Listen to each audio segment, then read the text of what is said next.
In the mountains of Lebanon, there's a stone that shouldn't exist. It's called the Stone of the Pregnant Woman, and it weighs somewhere around 1,000 tons. To put that in perspective, that's heavier than 2 fully loaded Boeing 747s. Heavier than the Statue of Liberty, heavier than almost anything humans moved anywhere on Earth until the Industrial Age. And it's not alone. Just a few feet away, buried partially in the ground, sits another stone even bigger, estimated at 1,650 tons. Nobody has ever successfully moved anything close to that size using only muscle, rope and wood. Except, apparently someone did. Because these stones aren't just sitting in a quarry where they were carved. 3 of their smaller cousins, each weighing around 800 tons, are sitting nearly 20 feet up in the air, forming part of the foundation of a temple platform in the ancient city of Baalbek. Now, here's where it gets strange. When you walk through Baalbek today, what you mostly see are Roman ruins. Massive columns, elaborate temple facades, the kind of architecture that screams Roman Empire, built by engineers we know, using techniques we understand. But beneath those temples, holding the entire platform up, are these 3 enormous stones known as the Trilithon. And when you look closely at them, something feels off. They don't quite match the construction style above them. They're cut differently, fitted differently, and they raise a question that has nagged at engineers, historians, and more than a few conspiracy theorists for centuries. Did the Romans actually build this part? Or did they build on top of something that was already there? Something older, something we don't fully understand. That's the mystery we're diving into today, not aliens. Not lost Atlantean super-civilizations, although we'll definitely talk about why those theories exist and why they refuse to die. We're talking about actual evidence, quarry marks, chisel patterns, Roman engineering manuals that survived to this day, radiocarbon dates, comparisons to other megalithic sites around the world. We're going to walk this thing from the ground up, starting in the quarry where these stones were cut, moving through the impossible logistics of hauling them, and ending at the platform where they still sit today, 3,000 years later, refusing to give up their secrets easily. Before we go further, if you're listening to this late at night, maybe drifting off somewhere, I'd genuinely love to know where in the world you are, and what time it is right there. I check the comments constantly, and it's wild seeing it all lined up together. Someone in Sydney starting their morning coffee, someone in Chicago finally closing their eyes, someone in London on a lunch break they're pretending is longer than it actually is. It's a strange kind of company, all of us scattered across time zones, listening to the same impossible stones. And if you want to help this channel keep making these deep dives, the best thing you can do costs nothing. Just follow the show on Spotify, and if you've got 30 seconds, leave a 5-star review through the link in the description. It genuinely helps more people find these stories, and I read every single one. So here's the plan.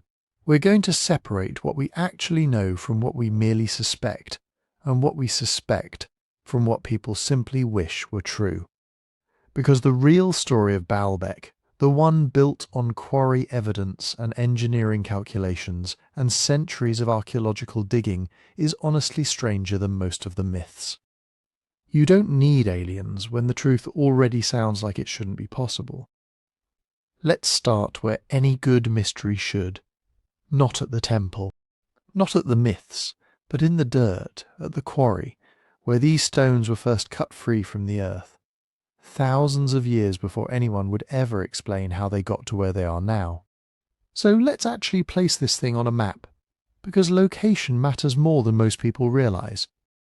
Baalbek sits in the Bekaa Valley, a long, fertile strip of land tucked between 2 mountain ranges in what's now eastern Lebanon. To the west, the Mount Lebanon Range; to the east, the Anti-Lebanon Range with Syria just on the other side. And running between them, this valley that's been one of the most fought over, prayed in, and built upon pieces of real estate in the ancient Near East. That's not an accident. The Bekaa Valley sits at a crossroads. Trade routes connecting the Mediterranean coast to Damascus and the interior deserts ran straight through it. Whoever controlled this valley controlled movement between civilizations. Armies marched through it. Merchants hauled goods through it.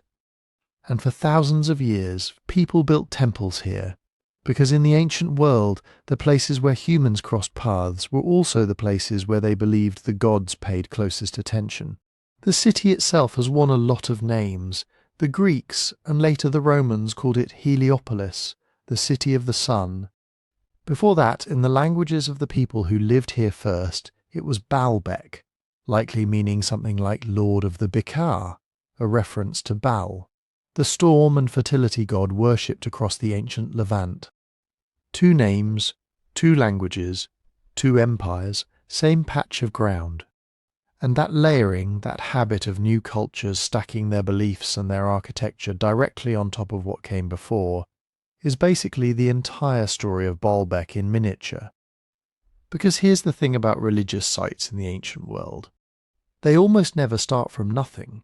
When a location gets a reputation as sacred, maybe because of a spring, a rock formation, an alignment with the stars, something, that reputation tends to outlive whoever built the first shrine there.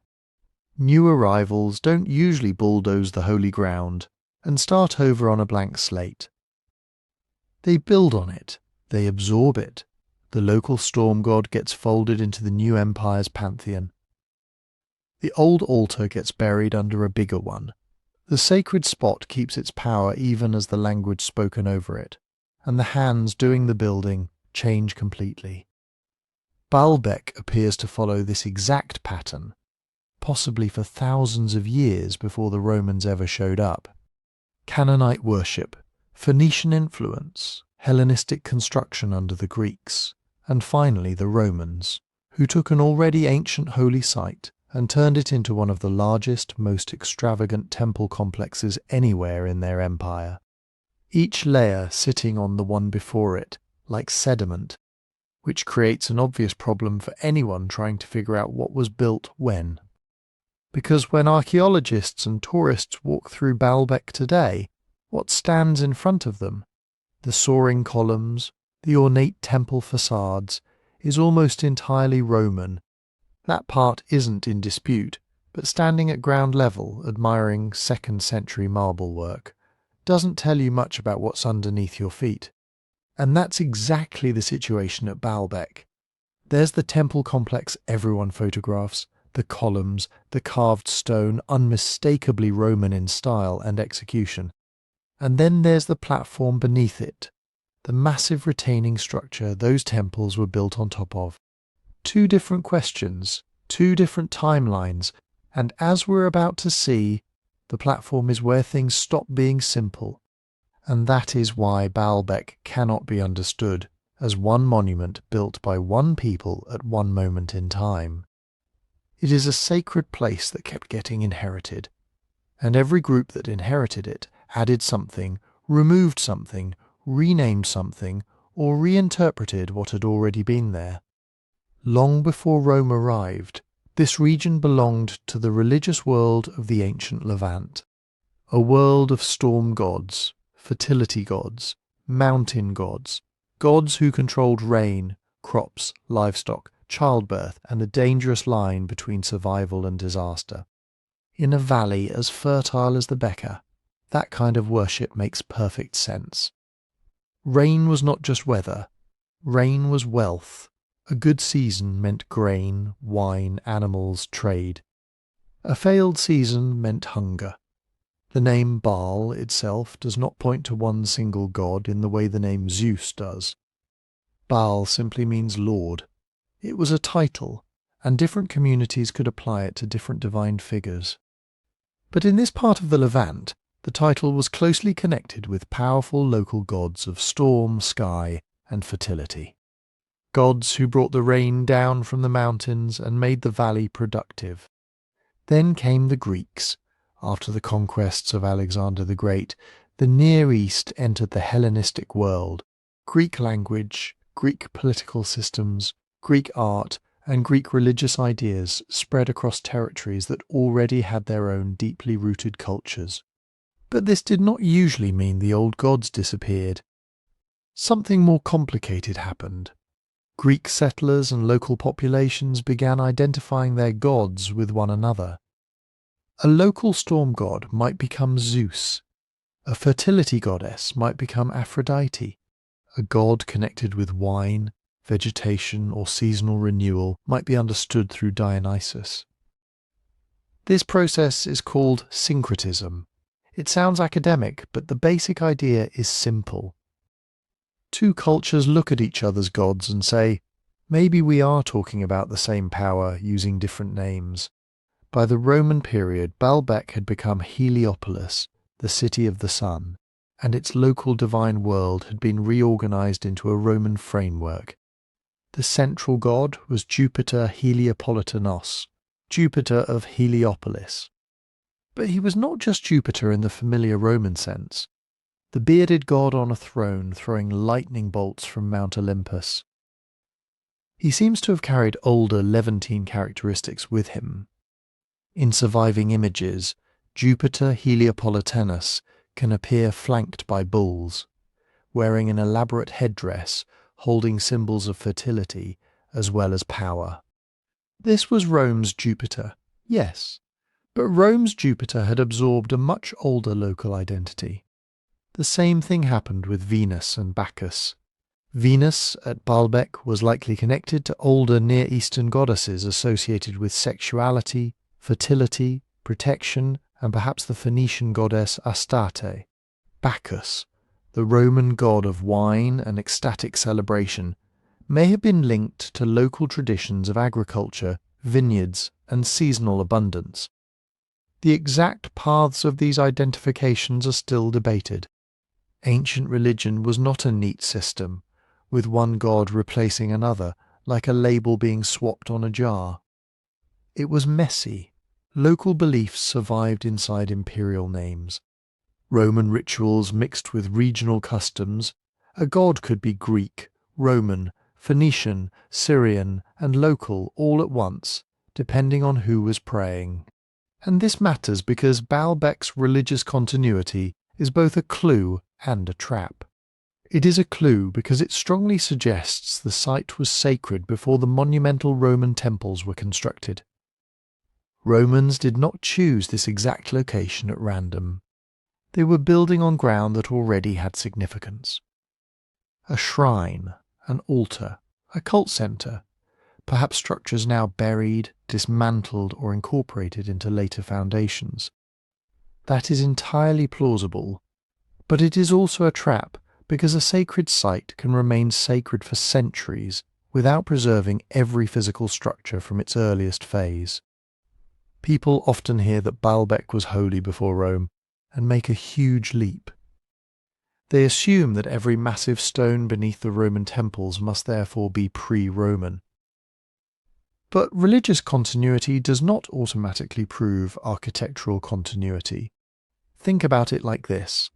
A church might stand on the site of an older temple, which stood near an older shrine, which stood beside a spring people considered sacred thousands of years earlier. The sacred location is continuous. The buildings are not necessarily continuous. Each generation may have built something completely new while preserving the meaning of the place. That is the problem at Baalbek. Archaeology can show us that the site has deep roots. It can identify Hellenistic material. It can trace Roman construction phases. It can reveal later alterations. But dating the deepest parts of a giant stone platform is much harder than dating a coin, an inscription, or a pottery layer. A block of limestone does not come with a stamped year of manufacture. If later builders reused, reinforced, or covered earlier work, the timeline becomes even more difficult to untangle. So yes, pre-Roman activity at Baalbek is likely. In fact, it would be surprising if there were none. But likely is not the same as proven. And the further we move from visible Roman architecture into buried foundations and enormous retaining walls, the more careful the language has to become. Then Rome arrived and made the site enormous. The Romans took control of the region in the 1st century BC, and over the following centuries, Heliopolis became one of the great religious centres of the Eastern Empire. Pilgrims came, imperial money came, skilled labour came. Stonecutters, engineers, architects, administrators, priests, traders and craftsmen all became part of the machine that transformed this valley sanctuary into something almost absurdly ambitious. The temple complex was not built in one clean burst. It grew over generations, projects changed, plans expanded. Some structures were completed, others were altered, and some may never have been finished exactly as intended. That alone should make us cautious about simple stories. Baalbek was not a single act of construction. It was a long-running imperial project, unfolding across decades and possibly centuries. And Rome was not the final chapter. As the empire became Christian, the old pagan cults lost official support. Temples across the Roman world were closed, converted, stripped for stone, or left to decay. At Baalbek, the vast sanctuary was reshaped for a different religious age. Parts of the complex were adapted, dismantled, and reused. Byzantine builders established Christian structures in and around the old sacred precinct. The gods did not simply vanish overnight, but their buildings entered a new life. Then, in the 7th century, Arab armies took the region. Baalbek became part of the Islamic world. Its massive Roman walls and elevated platforms were no longer just impressive ruins. They were strategically useful. The complex was fortified. Entrances were altered. Defensive towers and walls were added or rebuilt over time. Under later Islamic dynasties, including the Ayyubids and Mamluks, the site continued to be repaired, occupied and reshaped. And later still came Ottoman rule. By then, Baalbek was a town living beside, within, and partly on top of the remains of its ancient past. Earthquakes damaged the ruins. Local builders reused fallen stone. Travellers arrived from Europe, measuring columns and inventing theories. The place gradually became famous, not only as a religious centre or fortress, but as an archaeological mystery. So when we stand before Baalbek today, we are not looking at a frozen Roman site. We are looking at a palimpsest, a word originally used for a manuscript, written over older, erased writing. The old text never disappears completely. It remains underneath, faintly visible, mixed with what came later. At Baalbek, the local gods remain beneath Roman names. Roman foundations sit beside Byzantine alterations. Islamic fortifications cut across pagan temple walls. Ottoman history, modern archaeology, war, tourism, restoration and neglect all become part of the same structure. Which means the question is not just, who built Baalbek? The real question is more difficult. Which people built which parts, at which times, using which older structures for purposes that changed again and again over thousands of years? And nowhere is that question more important than beneath the Temple of Jupiter, where the Roman world built upward from a platform so massive that it still makes modern observers stop, stare, and wonder what exactly they were looking at. The Temple of Jupiter was the heart of Roman Heliopolis. Not the small, elegant kind of temple that might fit into a modern museum courtyard. This was one of the largest sanctuaries Rome ever attempted. Imagine approaching it in the ancient world. You pass through monumental gateways, enter a vast ceremonial court, climb processional stairways, and finally stand before a temple raised so high above the surrounding landscape that it must have looked less like a building and more like an artificial mountain. The temple itself was enormous. It stood at the western end of the sacred complex, surrounded by a forest of colossal columns. Originally there were 54 of them, each rising roughly 20 meters, with shafts of granite brought from Egypt and capitals so elaborate they seemed to dissolve into stone leaves, flowers and divine symbols. Only 6 columns remain standing today. 6, but those 6 are enough. They rise above the ruins like the last survivors of a vanished civilization so large that a person standing below them almost disappears.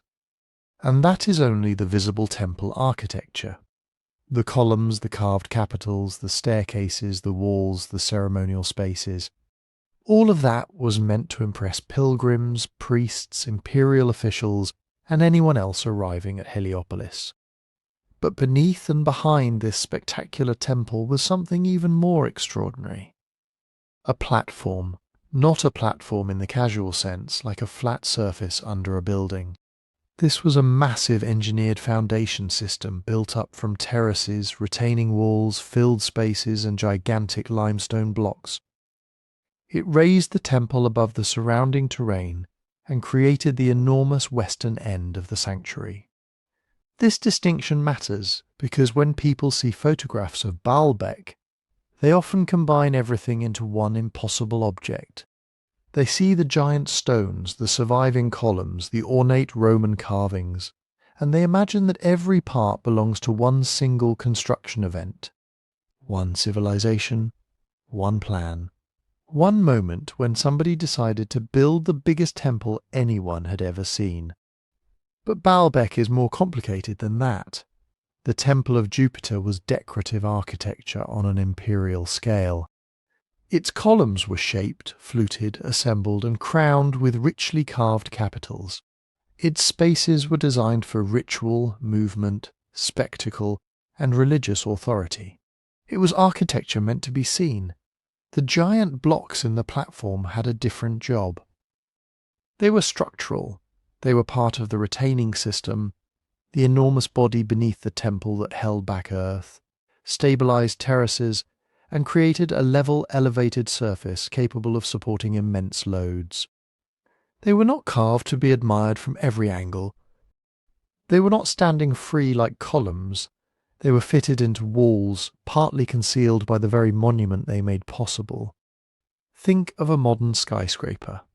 The glass tower is what everyone photographs, but deep below it are pilings, foundations, retaining walls, drainage systems, steel reinforcement, and concrete structures that do the real physical work. Without them, the visible building does not exist. At Baalbek, the relationship is similar, except the foundations themselves are so enormous that they became one of the site's greatest wonders. The temple rose from a podium. Around that podium were terraces and supporting walls, built to manage the uneven terrain and create a sacred precinct of overwhelming scale. The stonework varies across the complex. Some blocks are large. Some are very large. Some are ordinary by Roman construction standards, though ordinary at Baalbek can still mean several tons of cut limestone. And then there is the western wall on the western side of the Temple of Jupiter's platform. Near the upper part of the retaining structure sit the famous giant blocks that made Baalbek legendary. They are not lying scattered around the site. They are not beneath the temple in some hidden underground chamber. And they are not the columns of Jupiter's sanctuary. They are set horizontally into the western retaining wall of the platform. This is crucial. The famous stones are part of the giant masonry mass supporting and enclosing the elevated temple terrace. They form a highly visible section of the western side, where the platform faces outward toward the landscape beyond the sanctuary. They are built into the wall as structural blocks, one course among other huge courses of carefully laid stone. The best-known group is called the Trilithon, from Greek words meaning 3 stones. We will come back to those blocks in detail, because their size is where the Baalbek mystery becomes almost absurd. But for now, understand their location. They are not the temple. They are part of the platform that the temple stood upon. And that raises the question that has kept Baalbek at the centre of arguments for generations. When were these platform walls built? At first, that may sound like a technical archaeological question, something for specialists to debate over masonry joints, quarry marks, soil layers, and old excavation records. But it is actually the central question behind nearly every wild theory ever told about Baalbek. Because if the giant platform stones were constructed as part of the Roman temple project, then Baalbek is an extreme example of Roman engineering. Astonishing, difficult, expensive, and still remarkable enough to make anyone stare in disbelief. But Roman, if, however, some major part of the platform existed before Rome, then the story changes. Not necessarily into ancient aliens or a forgotten super-civilization. There are many possible pre-Roman builders in the ancient Near East, but it would mean the Romans inherited a monumental foundation from an earlier culture, then expanded it, modified it, and built their own temple above it. That is the debate, and the evidence is not as simple as either side often claims. Roman construction is visible all around the platform. The Temple of Jupiter is unmistakably Roman in design, materials, ornament, and planning. Its columns belong to the architectural language of the empire. Its sanctuary fits into the broader Roman remaking of Heliopolis. Inscriptions, building techniques, associated structures, and the history of the site all connect the monumental temple complex to the Roman period. But a platform is not always easy to date just by looking at it. A carved inscription can sometimes tell us who commissioned a building. A coin trapped in a sealed layer can help date a construction phase. Pottery can identify occupation levels, but a block of limestone cut from a nearby quarry does not carry a date stamped into its surface. If later builders repair an older wall, reuse earlier stone, or construct new masonry against ancient foundations, the evidence can become tangled. And Baalbek has had more than 2,000 years for that tangle to grow. Roman builders changed the site. Byzantine builders changed it. Islamic fortifications changed it. Earthquakes damaged walls and caused repairs. Stones shifted, fell, were reused, or were removed for later construction. Archaeologists arriving centuries afterward were often trying to reconstruct a building sequence from ruins that had been altered again and again. It is like arriving at a house that has been renovated for 2,000 years. The roof is modern, the upper floor is medieval. One wall may be Roman. The basement could be older still. And then someone asks you, exactly when was the foundation poured? That is why construction sequence matters so much. Archaeologists do not just ask, is this block big? They ask, what wall does it belong to? Does one section bond physically into another? Which stones were placed first? Which surfaces were cut later? Are there tool marks? Are there construction fills behind the wall? Does the masonry align with the Roman temple's geometry? Are there signs that later builders reshaped an earlier structure? These questions are less dramatic than saying the stones should not exist, but they are how the real mystery gets solved, or sometimes how it remains unresolved. Because Baalbek's platform does not simply challenge us with size, it challenges us with sequence. It asks whether the Roman temple was built from the ground up as one colossal imperial project, or whether Rome encountered something already ancient, already massive, and decided to build its sanctuary on top of it. And at the western edge of that platform, embedded in the retaining wall beneath the vanished grandeur of Jupiter's temple, are 3 blocks so large that even after you understand where they are, the obvious question remains. How did anyone put them there?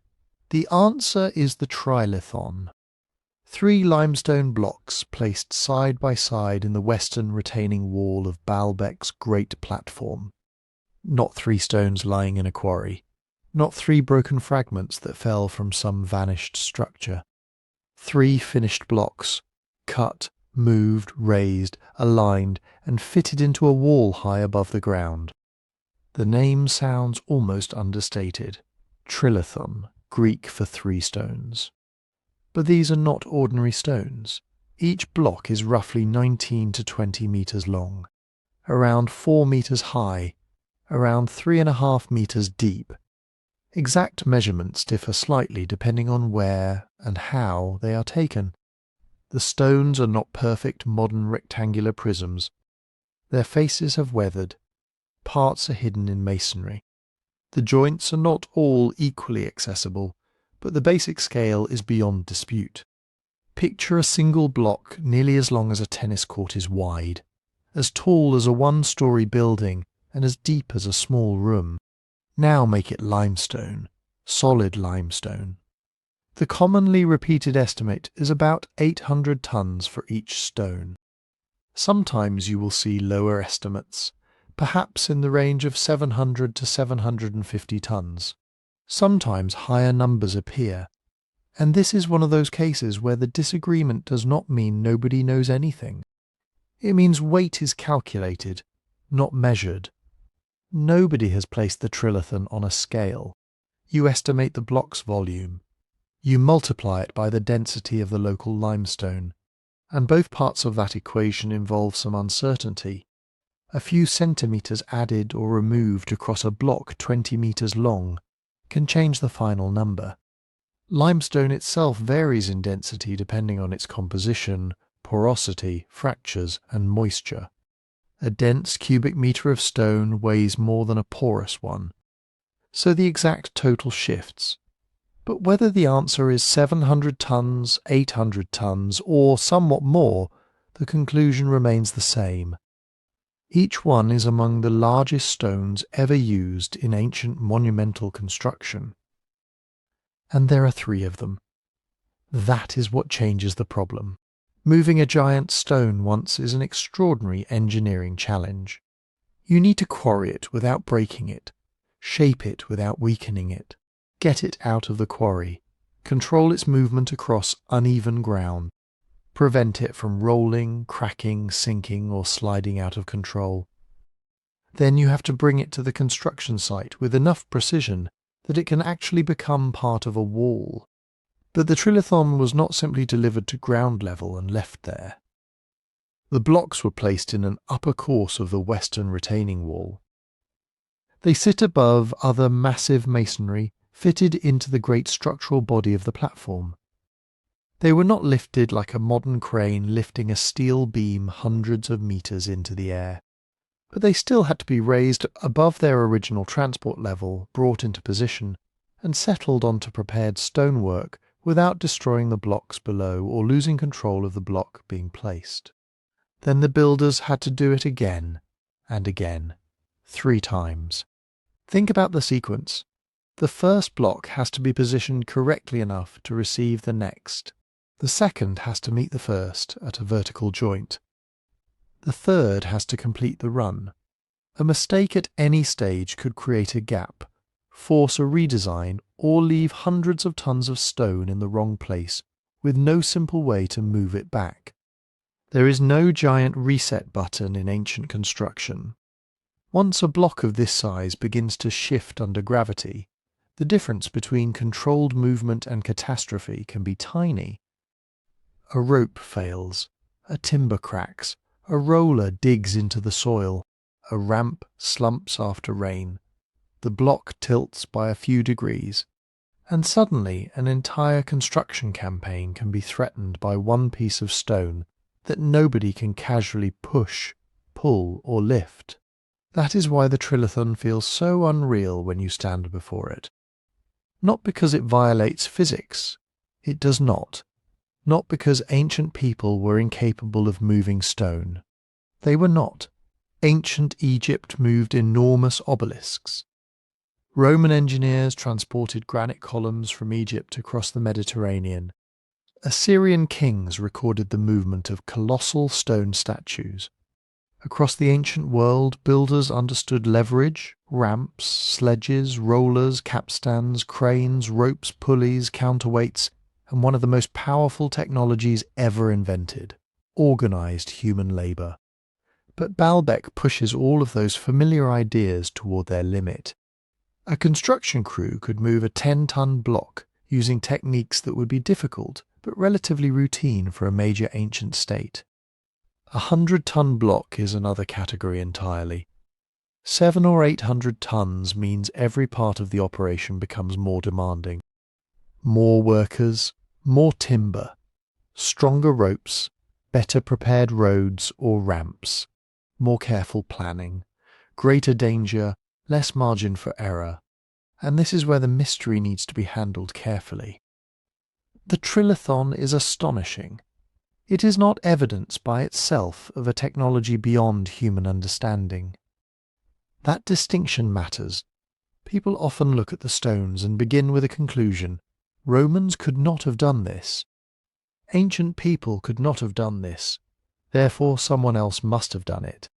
A lost civilization, giants, visitors from another world. Some vanished machine civilization that left no tools, no workshops, no settlements, no written records, no intermediate stages of development, but somehow left 3 huge stones in a wall. It is an exciting story, but size alone does not prove it. Astonishing is not the same as impossible. In fact, the Trilithon tells us something more grounded, and in its own way more impressive.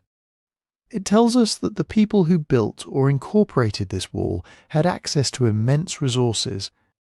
They had quarry workers, stone cutters, surveyors, carpenters, rope makers, transport crews, foremen planners, and a political or religious system powerful enough to command all of them. They could devote enormous labour to a structure whose main purpose was not shelter, food production, or survival. It was authority made visible. The platform had to look permanent, immovable, bigger than the people who approached it, bigger than the ordinary world beyond the sanctuary walls. The Temple of Jupiter was a statement about divine power and imperial power. And beneath its columns and carvings was a foundation built from stone so huge that the structure seemed rooted in the earth itself. Maybe that was exactly the point, because anyone entering Heliopolis would understand the message without reading an inscription. Rome, its gods, and the institutions behind this sanctuary possessed resources beyond the scale of normal life. They could cut mountains into blocks. They could move what no individual could move. They could organize thousands of people into a single machine and make stone obey a plan. But one question remains. Where did blocks this enormous come from? The answer lies not far away, outside the ancient city, in a quarry where the story of Baalbek's giant stones becomes even stranger. Not far at all. The main ancient quarry lies less than a kilometre from Baalbek's sanctuary, on the slopes to the southwest of the city. That short distance can be misleading. A kilometre is nothing to a person walking on a road. It is something very different when what you're moving weighs hundreds of tons. And this quarry contains the evidence that makes Baalbek even more difficult to dismiss as just another impressive Roman building project. Because the Trilithon is not the largest stone associated with Baalbek. The largest stones were never moved at all. They are still lying where the quarry workers left them. The most famous is called the Stone of the Pregnant Woman, in Arabic, Hajar al-Hibla.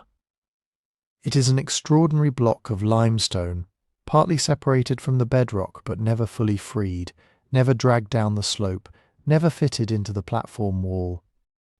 It is roughly 20 metres long, around 4 metres wide, more than 4 metres high.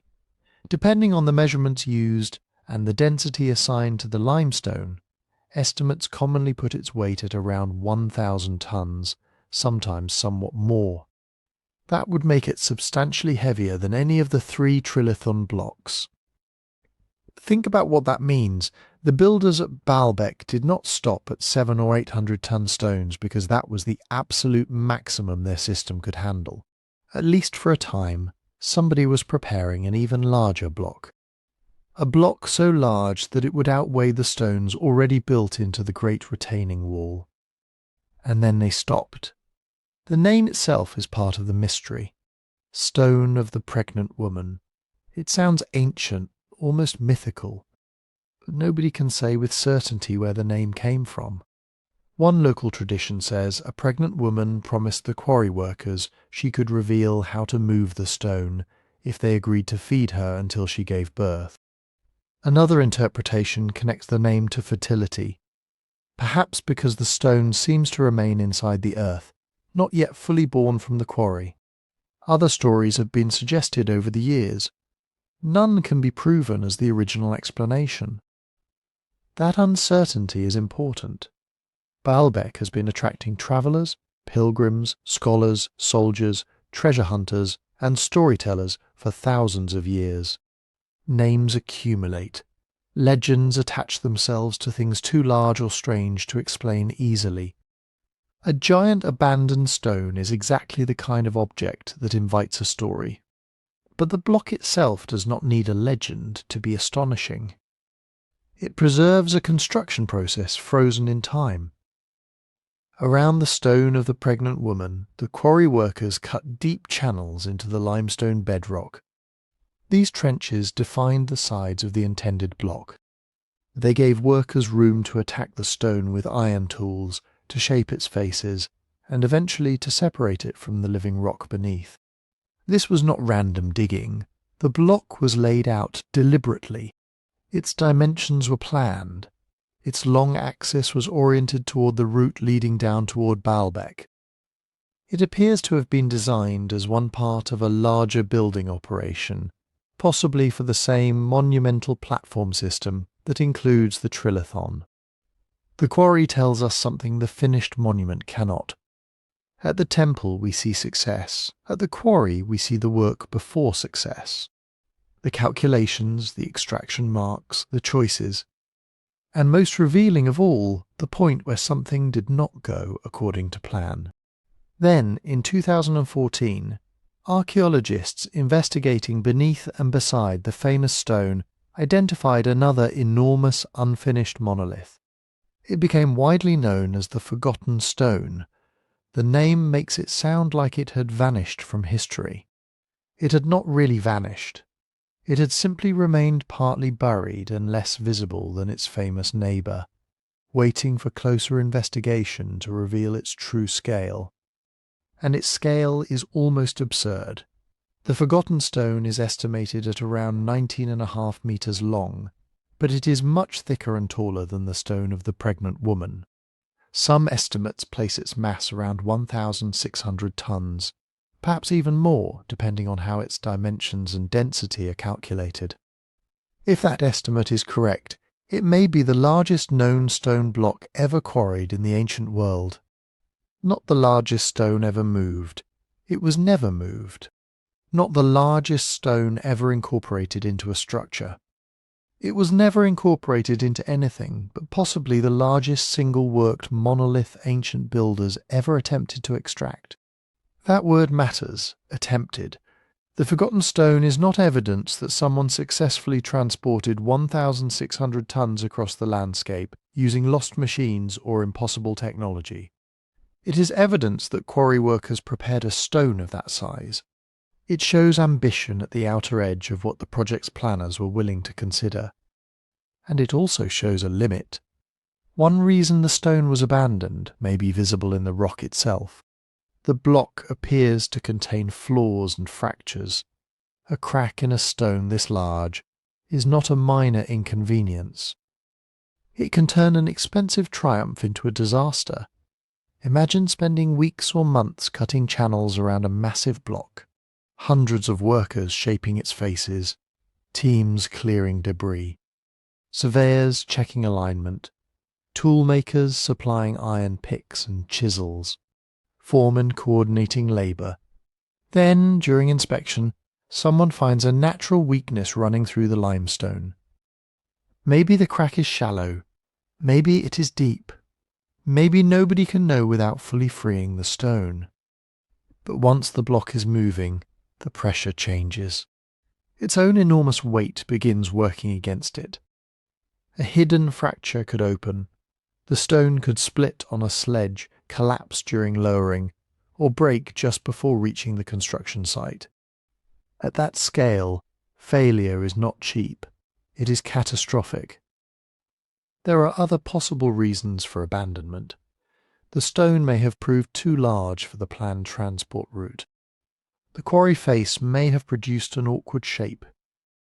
The builders may have decided that smaller blocks were safer, easier, or simply more useful.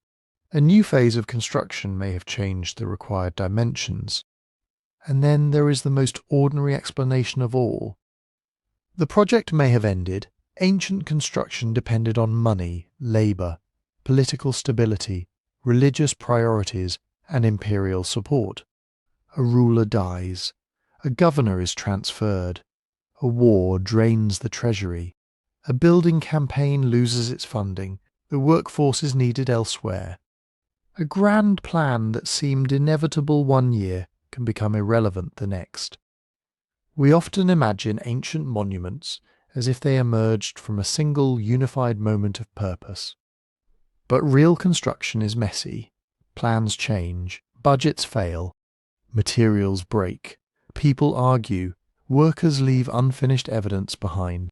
The abandoned stones at Baalbek may be the clearest reminder of that reality. They also complicate one popular claim. If the giant blocks in the platform had been created by a vanished civilization using technology far beyond the Romans, then we might expect the quarry to reveal traces of that extraordinary technology. Strange tools, unknown cutting methods, evidence of machines unlike anything in the ancient Mediterranean. Instead, what the quarry reveals is labour-intensive stoneworking, cut channels, tool marks, carefully planned extraction. Huge blocks shaped from the local limestone using methods that fit within the known world of ancient engineering, even if pushed to an extreme scale. That does not make the accomplishment ordinary, it makes it more human. The quarry workers did not need magic, they needed knowledge. They needed skilled hands, iron tools, geometry, organisation, and an institution powerful enough to commit vast resources to one impossible-looking task. And perhaps the quarry reveals something even more valuable than the finished platform. A finished wall can make us ask, how did they do this? An unfinished block lets us ask a better question. What were they trying to do, step by step, before the stone ever began to move? Because cutting a 1,000-ton block out of a mountain is only the beginning. The real problem starts when it comes free. Once the stone comes free, everything changes. In the quarry, the block is supported by the earth around it. Its weight is spread through the bedrock. It is difficult to cut, difficult to shape, but stable. The moment it is separated, that stability disappears. Now you have a mass of limestone, weighing perhaps 800 tons, perhaps 1,000 tons, resting on whatever temporary support the workers have prepared. One bad calculation, one rotten rope, one section of ground that gives way, and the entire project can end in seconds. So when people ask, how did they move a 1,000-ton stone, the answer is not one trick. It is not just rollers, it is not just thousands of men pulling ropes. It is a chain of problems, quarrying, hauling, lifting. Steering, lowering, placing, and every link in that chain has to work. Start with the simplest enemy. Friction.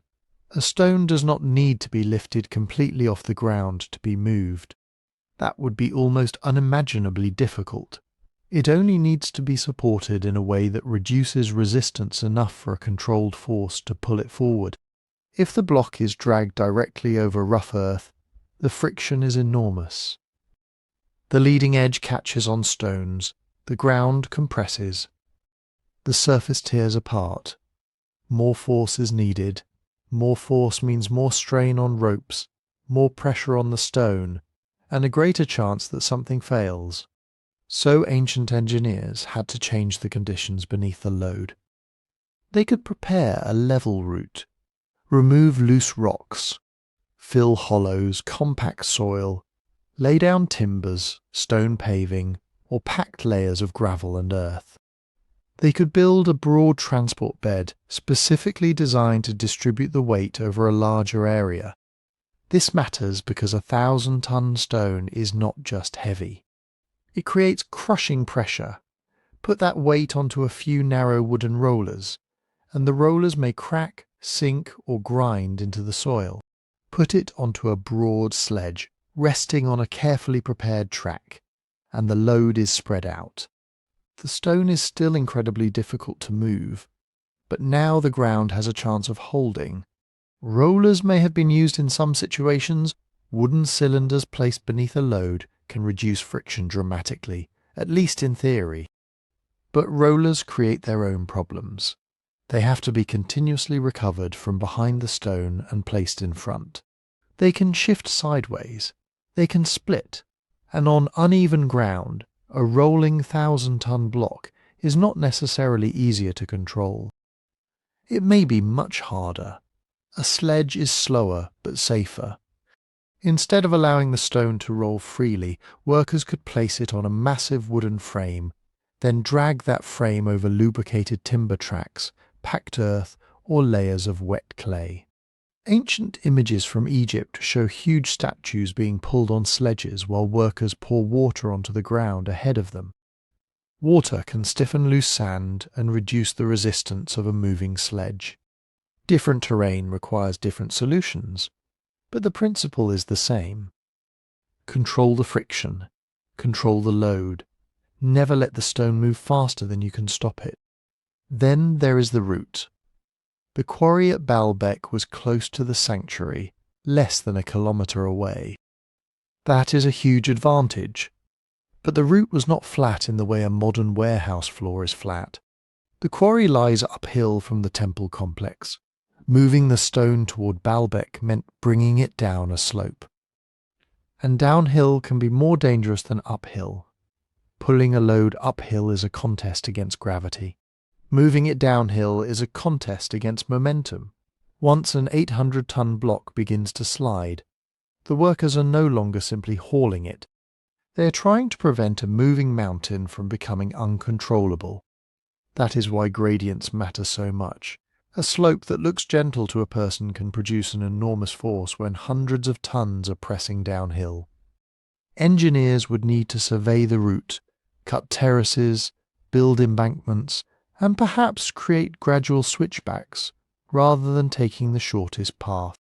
A longer route with a safer slope may have been far more valuable than a direct route with one dangerous descent. They would also need anchors. Capstans, essentially vertical rotating drums, could turn the pulling power of groups of workers into steady tension on heavy ropes.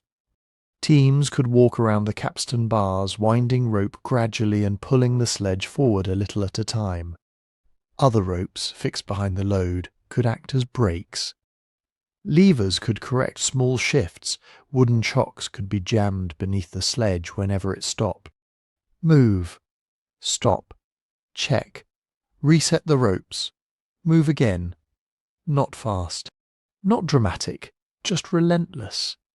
This is where the popular image of a giant crowd becomes misleading.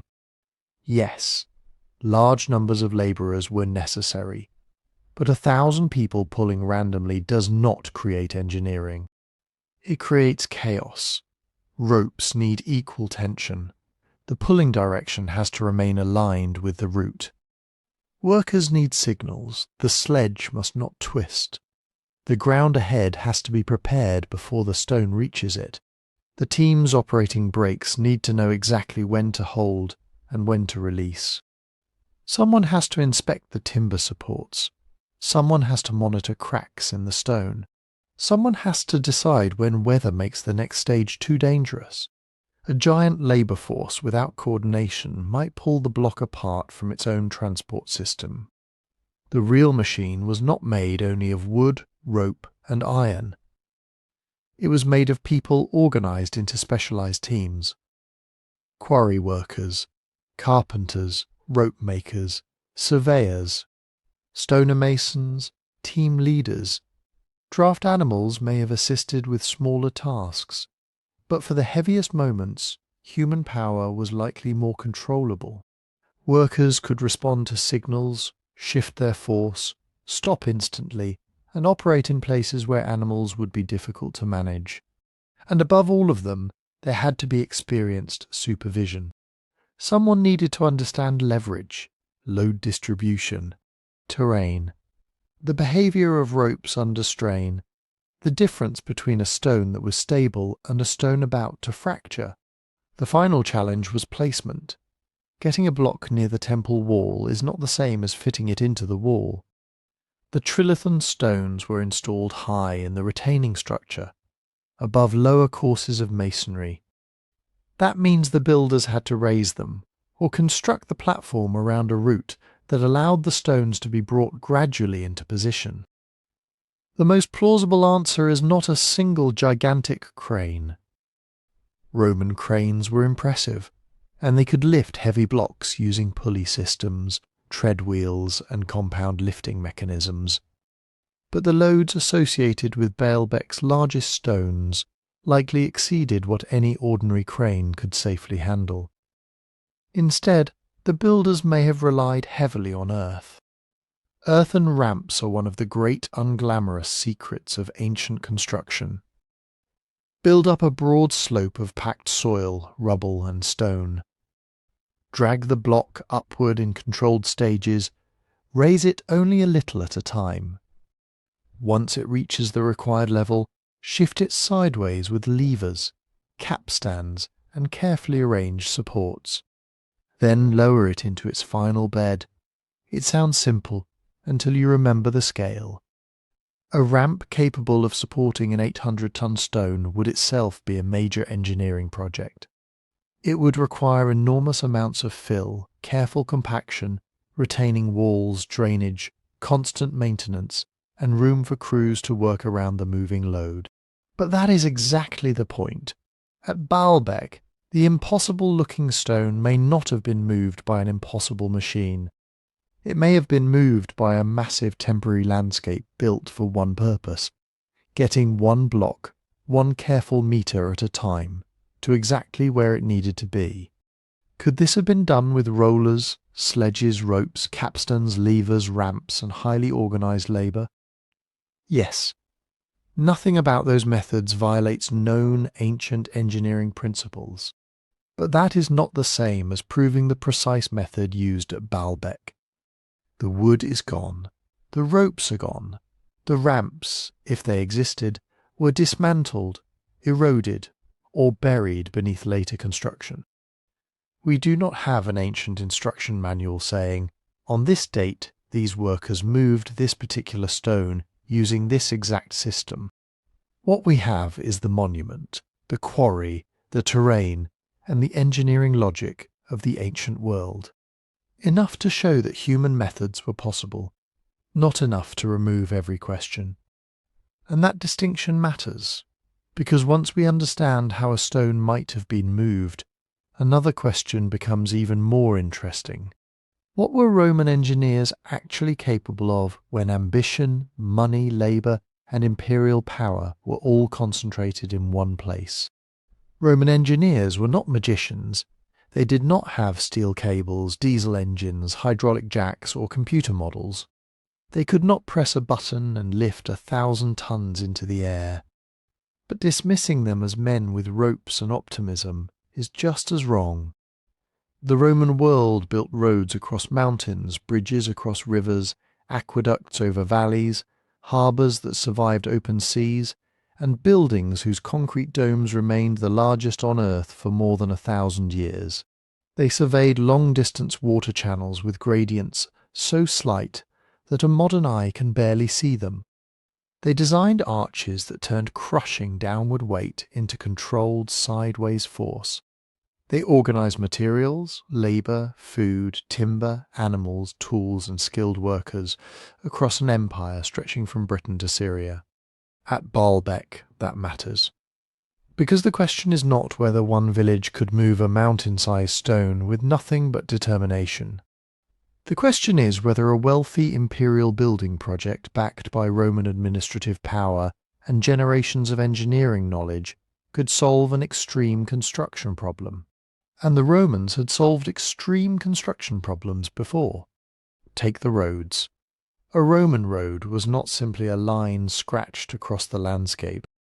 On major routes, engineers surveyed the terrain, established grades, dug foundations, laid drainage layers, built retaining walls, and created surfaces designed to survive weather, wheels, armies, and centuries of use. Their roads were logistical machines. They moved troops, tax revenue, stone, grain, metal, messages, and labour across enormous distances. Then there were the aqueducts. Water does not forgive bad surveying. A channel that falls too quickly can erode. One that falls too slowly can stagnate or fail to flow. Yet Roman engineers carried water for tens of kilometres, sometimes far farther, using gradients measured in fractions of a degree. They crossed ravines on arcades, tunnelled through hills and built pressure pipelines where open channels would not work. That kind of knowledge does not directly tell us how to place an 800-ton limestone block. But it tells us what sort of people we are dealing with. These were engineers who understood that large projects are not conquered by one dramatic act. They are broken into measurements, materials, stages, and systems. And they had machines. The most famous Roman lifting device was the crane. Not a modern tower crane, obviously, but a wooden machine built from timbers, ropes, pulleys, winches, and human muscle. Some used tread wheels, giant wooden wheels large enough for workers to walk inside. As the workers stepped forward, their weight turned the wheel. The wheel wound a rope around an axle, and through a system of pulleys, that force could lift heavy loads far beyond what a person could raise directly.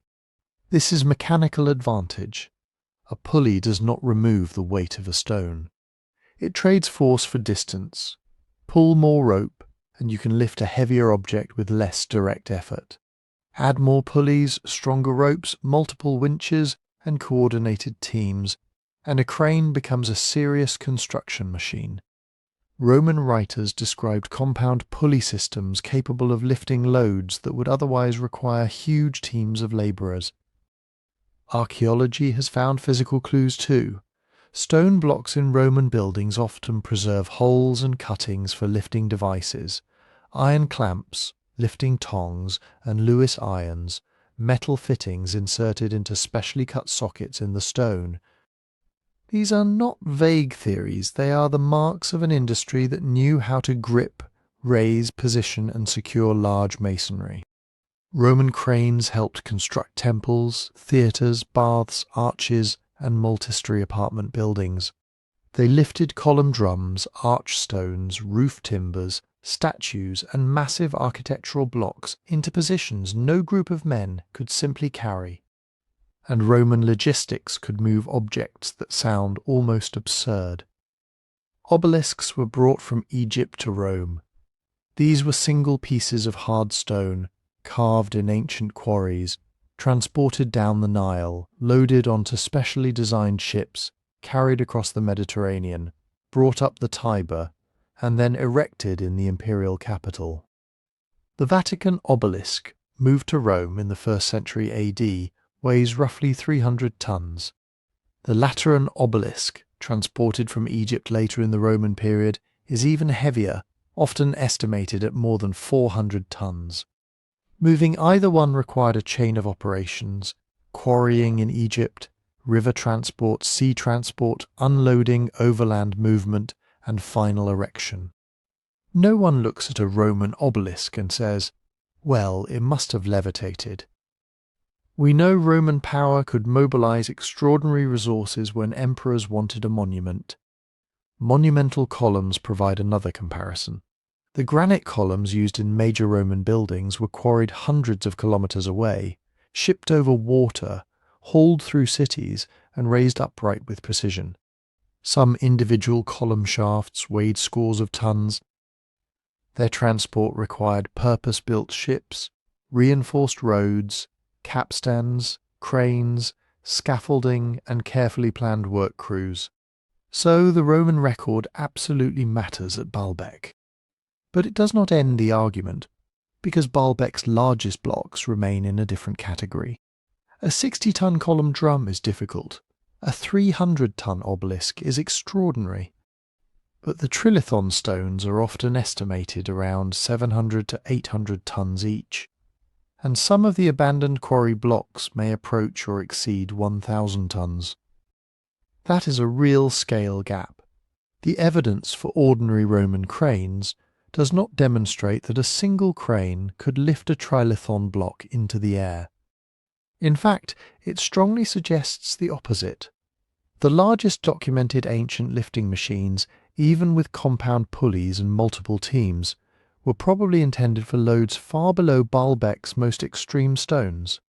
So if the builders were Roman, and much of the visible sanctuary certainly belongs to the Roman imperial period, then the solution was probably not one giant crane standing beside the wall. It was something more patient, something more Roman in a way. Build the route, build the ramp, build the supports, move the block a little, raise it a little, brace it. Check the ground, reset the ropes, raise it again. A crane may still have played a role, not necessarily as the machine that lifted the entire stone, but as part of a larger system. Smaller cranes could handle timbers, braces, tools, and packing stones. Capstans could pull from several directions. Compound pulleys could help shift weight during critical moments. Levers could lift one edge just enough to slide supports beneath it. And ramps could do the work that cranes could not. Imagine a stone approaching its final height, not by soaring upward, but by climbing an artificial hill. The ramp gets higher as the block gets higher. Earth, rubble retaining walls, timber platforms and compacted fill turn vertical lifting into slow horizontal hauling. Then, near the top, the stone can be raised incrementally. One side lifted a few inches, packing placed beneath it. Then the other side. More packing, more lifting, more support. Over and over until the block reaches the required level. It is not elegant in the modern sense. It is huge, slow, expensive, and brutally labour-intensive. But Rome was very good at huge, slow, expensive, labour-intensive projects. This is why Roman engineering should not be used as a hand-waving answer. Saying the Romans did it proves nothing by itself. It can become an excuse to stop asking questions. But saying the Romans could never do it ignores what Roman engineering actually was: a disciplined culture of surveying, construction machinery, logistics, and state-backed organisation on a scale the ancient world had rarely seen. The evidence does not give us the exact blueprint for the Trilithon. It gives us something more important than a fantasy and more honest than certainty. It gives us a plausible engineering world in which Baalbek could have been built by human beings. And that brings us to the question that keeps the mystery alive. Even if Roman engineers had the capability, did they build every part of the platform we see today? That is the real puzzle. Not whether human beings could move the stones. Not whether Roman engineers had the organisational power to attempt something this extreme. But whether the Romans built the entire platform from the ground up, or whether they inherited part of something older. At first, this sounds like a question archaeology should answer easily. Find the oldest stone, date it, problem solved. But stone does not work that way. A wooden beam can be radiocarbon dated because it was once alive. Charcoal from a fire can be dated. Bone, seeds, textiles, even mortar in some cases, can preserve materials that give archaeologists a time range. But a limestone block is geological. The limestone at Baalbek formed millions of years before any human cut it from the quarry. Dating the rock tells you when the stone was created by nature, not when builders shaped it, moved it or set it into a wall. So when archaeologists date a stone platform, they usually are not dating the stones directly. They are dating the evidence around them. They look at masonry style. How were the blocks cut? How were their surfaces dressed?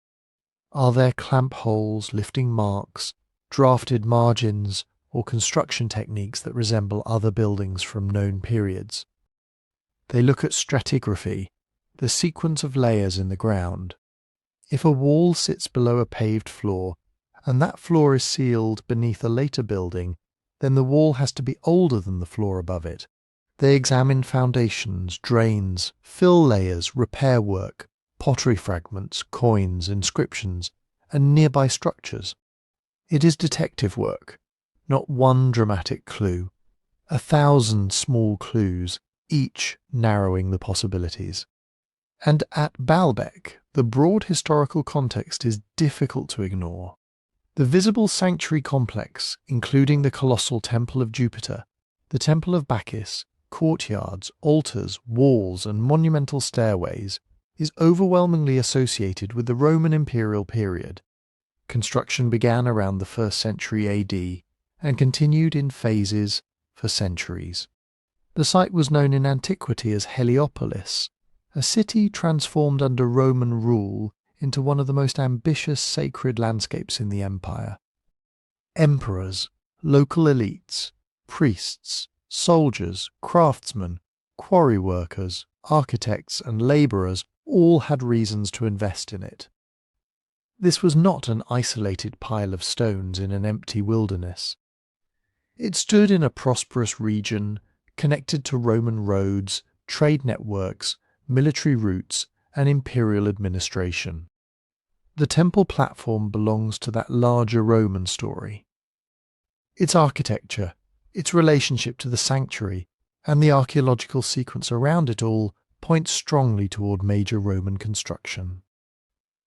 The giant stones were not discovered beneath untouched prehistoric layers, hidden under thousands of years of soil, disconnected from everything above them.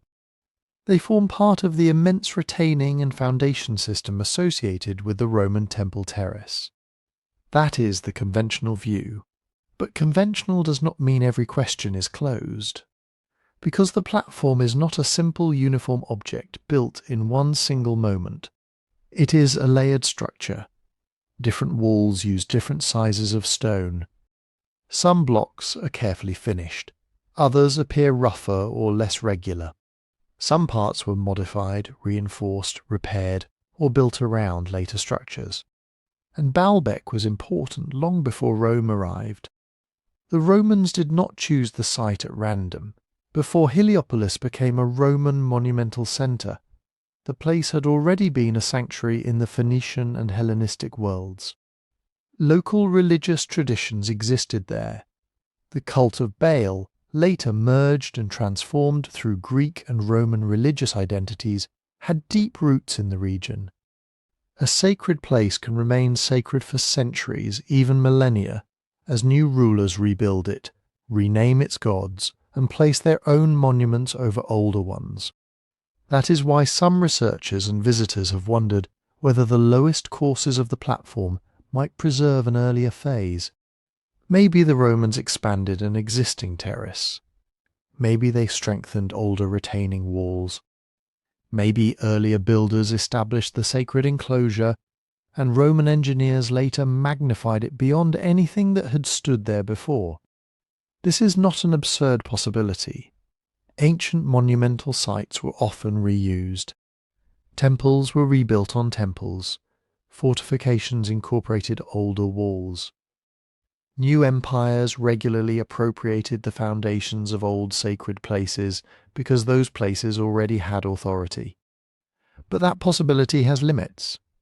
An earlier foundation is not the same thing as proof of a lost prehistoric civilization. Those are completely different claims. Suppose some lower masonry at Baalbek did predate the main Roman project. That would tell us that the site had an earlier construction history, which archaeologists already expect. It might point to Hellenistic, Persian, Phoenician, or other regional phases. It could reveal an older terrace, a sanctuary wall, or a predecessor structure later absorbed into Roman architecture. It would not automatically mean the blocks were placed 10,000 years ago by a vanished global civilization with unknown technology. To make that leap, you would need evidence equal to the claim.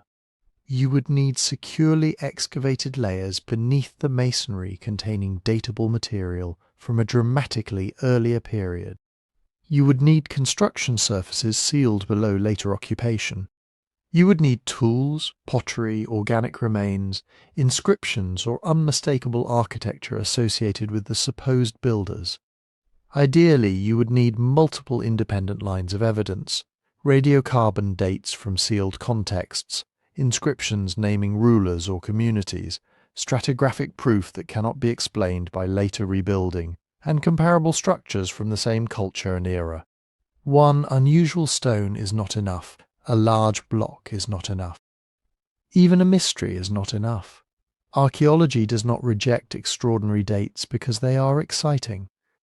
It rejects them when the evidence does not yet carry the weight. And at Baalbek, that weight is enormous. The temptation is to look at the Trilithon, feel the scale of those stones, and assume that anything so difficult must be older than Rome, as if ancient history moves in one direction. Primitive people first, impossible builders later, and Romans somewhere in between. But history is not that neat. Roman builders were capable of extraordinary things. Earlier builders were capable of extraordinary things too. And both can be true without inventing a civilization for which no physical trace has been found.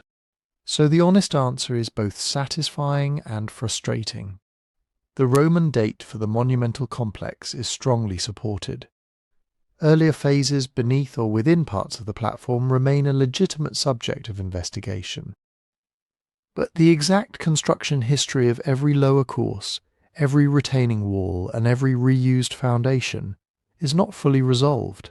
The stones do not come with a date carved into their sides. They make archaeologists earn the answer. And that is where the idea of a pre-Roman core becomes interesting. Not because it proves the Romans found some impossible structure built before recorded history, but because Baalbek was already old when Rome arrived. Long before the city was called Heliopolis, this part of the Bekaa Valley was a place of settlement, trade, agriculture, and worship. It stood on a route connecting the Mediterranean coast with inland Syria and Mesopotamia. Armies moved through this landscape, merchants moved through it.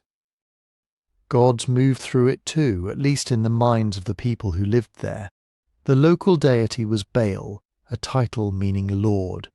Across the Levant, Baal was associated with storm, rain, fertility, and power. Later, Greek settlers connected local gods with their own divine figures. Then the Romans arrived and identified the great god of the sanctuary with Jupiter. But this was not a simple replacement. It was layering. A local god becomes linked to a Greek god. A Greek god becomes linked to a Roman god. A smaller sacred place becomes a larger sanctuary. An old terrace may become the foundation for a new courtyard. Every generation builds on the authority of the last one. That is how sacred landscapes work. Nobody wants to build their temple in a random field if there is already a place where people have been praying for centuries. Old sanctuaries carry legitimacy. They come with stories, rituals, priesthoods, traditions, land rights, and a population that already believes the place matters. A new ruler can tear all that down, or they can do something smarter. They can take it over. The Romans were exceptionally good at this. They did not just conquer territories, they absorbed local identities and reshaped them. At Baalbek they created a sanctuary on an almost unbelievable scale. But the choice of location probably reflects an older religious centre already established there. The question is, how much of that earlier centre physically survives? Some observers point to differences in the masonry. In certain parts of the terrace, Stones vary in size, finish, and arrangement. Some lower courses look heavier, some walls seem less regular than the polished Roman architecture above them. There are changes in alignment, places where one phase of construction appears to meet another. Areas that look like they were adapted rather than designed as one seamless project. And it is easy to see why this raises eyebrows. You stand beneath the Roman temple complex.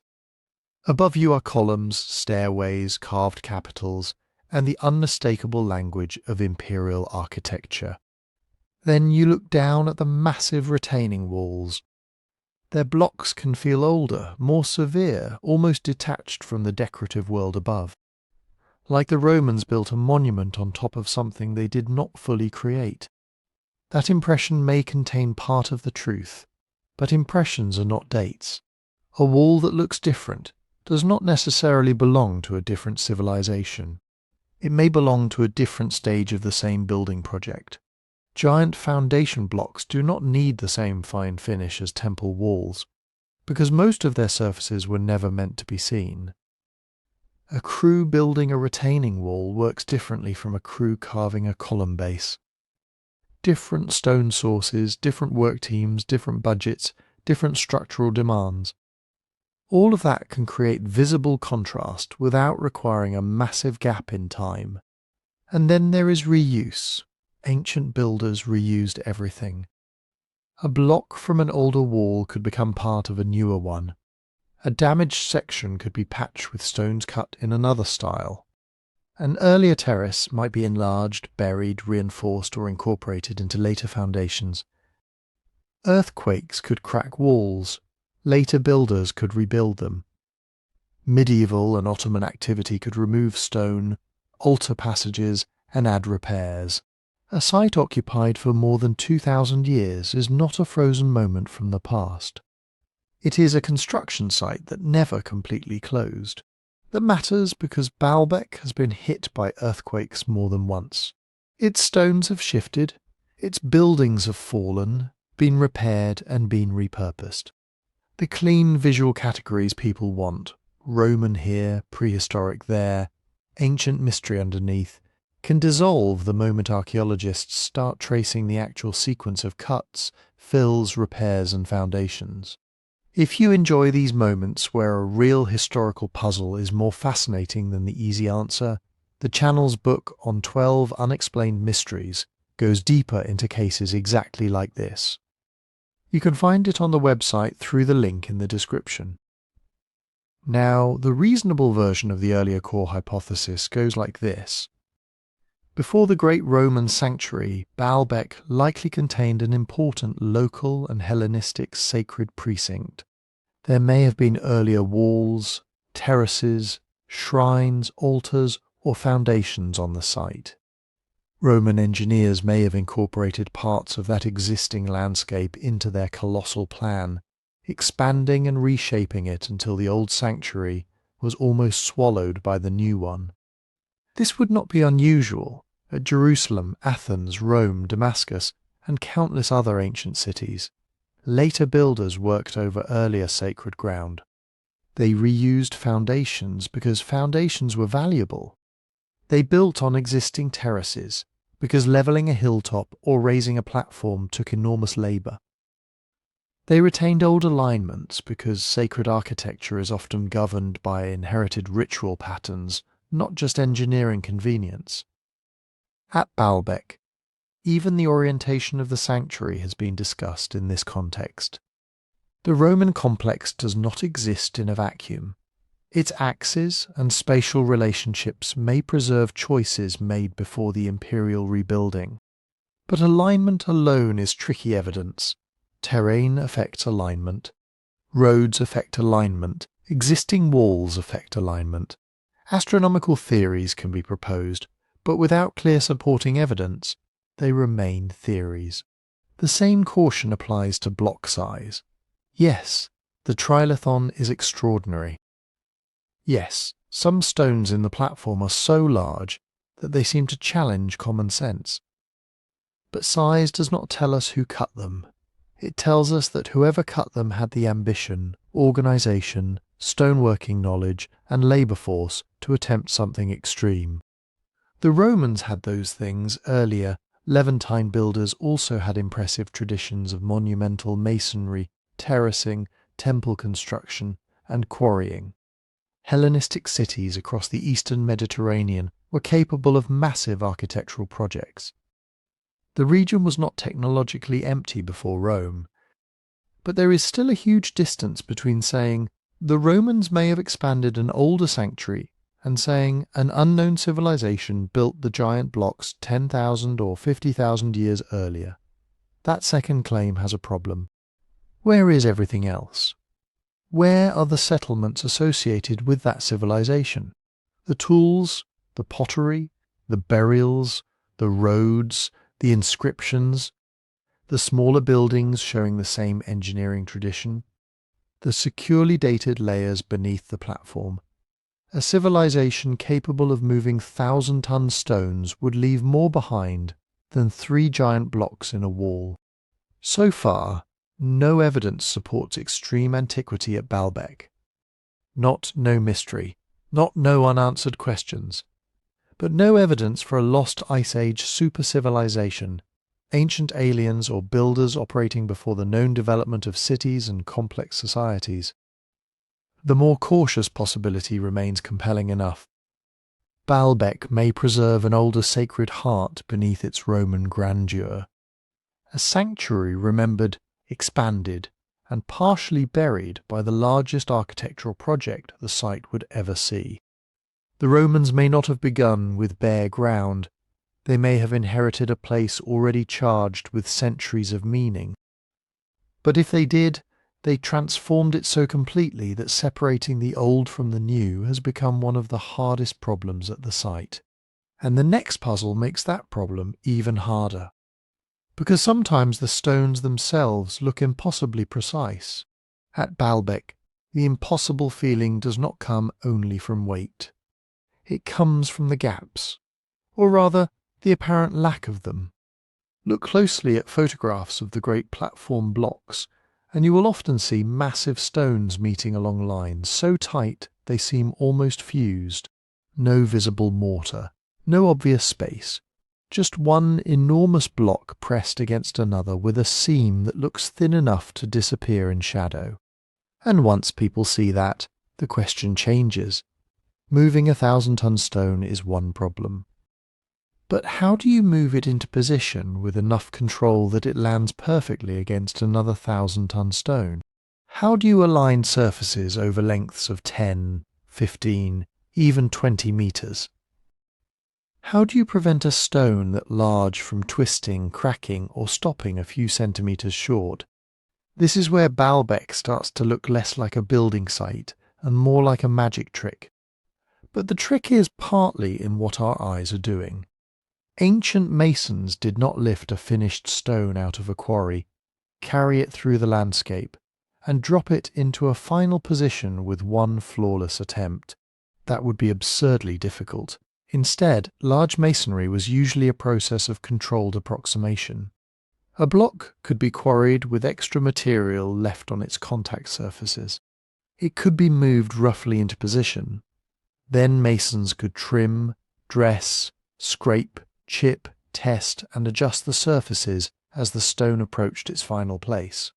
The goal was not perfection in some modern machine-made sense. The goal was stable contact where stability mattered, straight visual lines where visibility mattered, and a finished surface that looked deliberate from the intended viewpoint. That takes skill, extraordinary skill, but it does not require impossible precision. Think about fitting a door into a frame. You do not need to build the door with supernatural accuracy before you bring it to the house. You shave the edge, you check the hinge, you adjust it, you test it again. Now scale that process up until the door weighs as much as a passenger jet, and the workers are using iron tools, wooden levers, measuring cords, plumb lines, wedges, and an army of experienced stonecutters. The principle is the same. The difficulty is vastly greater. Roman builders had tools for measuring straightness, verticality, level, and alignment. They used cords stretched between fixed points. They used plumb bobs to check vertical faces. They used water levels and levelling channels to establish horizontal reference lines. They used squares, rules, templates, and repeated measurements. None of these tools look futuristic. That is exactly why people underestimate them. A string pulled tight can produce a straight line. A hanging weight can reveal vertical. Water finds level without needing anyone to understand modern physics equations. A skilled crew can repeat those simple principles thousands of times until a wall becomes astonishingly accurate. And at Baalbek they had another advantage: time. Imperial construction was not a weekend project carried out by a few men with ropes. The sanctuary developed over generations. It drew on money, labour, quarry access, transport infrastructure, administrators, architects, surveyors, masons, haulers, metalworkers, carpenters, and specialists whose entire lives may have been spent working stone. We tend to imagine ancient construction as primitive because it was ancient. But that is the wrong comparison. Do not compare Baalbek to a modern house built by a small contractor in 6 months. Compare it to a state-funded infrastructure project supported by one of the richest empires on earth, built by people who had inherited centuries of Greek, Egyptian, Levantine and Roman knowledge. Now look again at the joints. Some are undeniably impressive. The masonry at Baalbek can be closely fitted, especially where large blocks create long, clean seams. But viral claims often turn closely fitted into razor-thin everywhere, and those are not the same thing. Photography can make the difference hard to see. A dark joint between pale stones can vanish in direct sunlight. A photograph taken from far away compresses depth and hides small irregularities. A low angle can make two faces appear to meet perfectly, even when the seam widens farther back. Digital sharpening can exaggerate edges, deep shadow can conceal gaps. And when someone circles a single tiny section of a wall and says, "You cannot fit a knife blade through this," they are usually not showing you the whole joint. Stone surfaces are also not frozen in time. Baalbek has endured nearly 2,000 years of weather, earthquakes, repairs, stone removal, erosion, and human intervention. Edges chip, faces wear down. Fine tool marks disappear. Later material can fill cracks. Dust and mineral deposits settle into seams. In some places, weathering may make a joint look wider than it originally was. In others, debris and shadow can make it look tighter. So the honest question is not, are there gaps anywhere? Of course there are. The question is whether the builders achieved close, stable, carefully controlled contact over enormous surfaces. And the answer is yes. In many places they clearly did.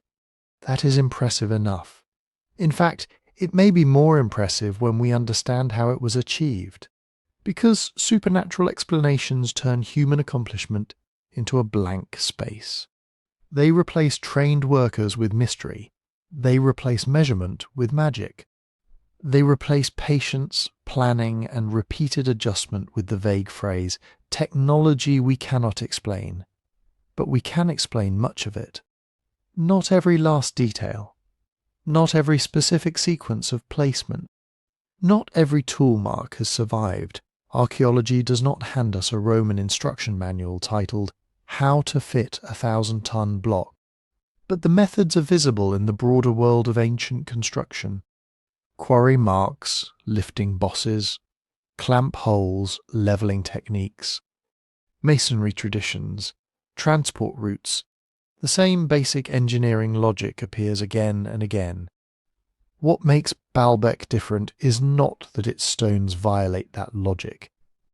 It is that the builders pushed the logic to an extreme. A 1 centimetre error on a small block is easy to hide. A 1 centimetre error across a stone 20 metres long becomes visible. A slight tilt becomes a structural problem. A rough contact point becomes dangerous when hundreds of tons bear down on it. Scale magnifies everything: the labour, the risk, the planning, and the visual impact. That is why Baalbek feels impossible, not because the laws of engineering stop working there, because human beings use those laws with a confidence so enormous that 2,000 years later we still struggle to believe it. But there is another reason Baalbek feels impossible. It is still standing, not intact of course, far from it. The vast temple of Jupiter has lost almost everything above its platform. Its roof is gone, most of its columns are gone. The sanctuary that once filled this hill with stairways, courts, altars, walls, statues and painted stone has been broken apart, rebuilt, stripped, fortified, and battered for centuries. And yet 6 colossal columns still rise above the ruins. The great platform still holds its shape. The Trilithon is still there. That survival can create a strange illusion. We see the stones that remain and imagine that nothing could ever move them.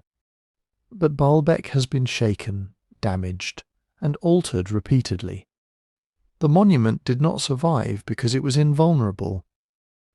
It survived because it was massively built, repeatedly repaired, and in some places simply too difficult to destroy completely. Lebanon lies near an active tectonic region. Earthquakes have always been part of the history of the Levant. Ancient cities across the region were periodically damaged by tremors powerful enough to crack walls, topple columns, collapse roofs, and transform crowded streets into layers of rubble. Baalbek was no exception. Some earthquakes are documented in later historical sources. Major regional earthquakes in the 6th century, the 12th century, the 13th century, and the 18th century caused destruction across Lebanon and Syria. It is often difficult to identify exactly which crack, fallen block, or collapsed wall belongs to which event. Ruins do not come with labels. A column might fall in one quake, be broken up for building stone 2 centuries later, and have its pieces moved again in the modern era. But the cumulative result is clear. Baalbek was not preserved in a sealed glass case. It lived through disaster after disaster, and that matters because earthquakes are brutal tests of construction. A stone wall does not need to collapse all at once to reveal weakness. It can shift by millimeters. A joint can open at one end and crush at the other. A heavy block can settle unevenly. A column can begin leaning long before it falls. Repeated shaking can turn a tiny flaw into a major fracture over generations. At Baalbek, the enormous retaining structures beneath and around the sanctuary may have helped give the complex its extraordinary staying power. These were not just decorative foundations. They created a vast artificial terrace, holding and levelling the ground beneath the monumental temples. Think of the platform as a gigantic stone base designed to spread forces across a broad area. The bigger and more continuous that base is, the less any single point has to carry alone. That does not make it earthquake-proof. Nothing built from rigid stone is truly earthquake-proof. In fact, enormous masonry has a weakness of its own. Stone is incredibly strong under compression, when weight pushes straight down. But it is much less forgiving when the ground starts moving sideways. A tall column sways, a roof pulls, a wall twists, and gravity, which normally holds every block together, can become part of the problem. But the deep, heavy, interlocked masonry of the terrace had one enormous advantage. It had mass. The platform was low, broad, and built from blocks so large that moving them required tremendous force. Where upper structures could shatter and fall, the core retaining walls could remain largely in place. This may be one reason the platform now looks older, stranger, and more indestructible than the temple that once stood above it. The lighter, more visible architecture suffered first. The deep foundations endured, then came human damage. After the Roman religious complex declined, Baalbek did not simply become abandoned. Like many ancient monuments, it was reused. New rulers inherited old walls. Later communities occupied parts of the site. Sections of the sanctuary were altered for defensive purposes. Openings were cut, walls were repaired, spaces that had once served ritual and procession could become workshops, houses, storage areas, or fortifications. And the stone itself became valuable. This process is called spoliation, the removal and reuse of material from older buildings. Marble could be burned for lime, finished blocks could be carried away for new construction, metal clamps and fittings could be extracted, carved architectural pieces could be broken down, reused or built into later walls. To modern eyes, this can look like deliberate destruction. Sometimes it was, but often it was practical necessity. An abandoned imperial temple was also a quarry filled with dressed stone that had already been cut, shaped, and transported. Reusing it made economic sense. The irony is that the biggest stones were often the safest. A carved capital could be removed, a fallen column drum could be rolled away. A manageable ashlar block could be pried loose and reused in a nearby wall. But what do you do with a stone weighing hundreds of tons? You leave it where it is, so the very size that makes the Trilithon mysterious may also explain why it survived. It was too valuable to ignore, but too difficult to steal. Earthquake damage also tells archaeologists something important about how the platform was built. When blocks shift, crack, or settle, they reveal the hidden logic of the structure. They show where stones were bearing against one another. They show which joints carried concentrated loads and which areas allowed slight movement. They can expose later repairs because newer masonry often behaves differently from the original work. A cracked seam is not necessarily evidence that ancient builders failed. Sometimes it is evidence that the structure absorbed forces that would have destroyed a less massive wall. And sometimes it reveals that Baalbek was never one single frozen construction event. It was a monument with a long life, built in phases, modified in phases, damaged in phases, repaired in phases. That long, violent history can make the site harder to read. A later repair may sit beside Roman masonry. A medieval wall may cover an earlier surface. A missing block may have been shaken loose, removed by builders, or never placed in the first place. Every disaster rearranged the evidence. Every repair added another layer to the puzzle, which means the ruins we see today are not simply the remains of a Roman temple. They are the remains of a Roman temple after nearly 2,000 years of earthquakes, weather, warfare, reuse, scavenging, and survival. And somehow, beneath all of that, the giant stones are still there. Not untouched, not unexplained, but still holding the hill. And when people looked at those stones century after century, they asked the same question we ask now. Who could possibly have built this? For archaeologists, that question leads to quarry marks, masonry styles, ancient construction methods, inscriptions, settlement layers, and the long Roman history of the sanctuary. But for the people who lived near Baalbek after the empire was gone, the question led somewhere else. It led to giants. It led to King Solomon. It led to demons, spirits, and supernatural builders, working under commands no ordinary human king could give.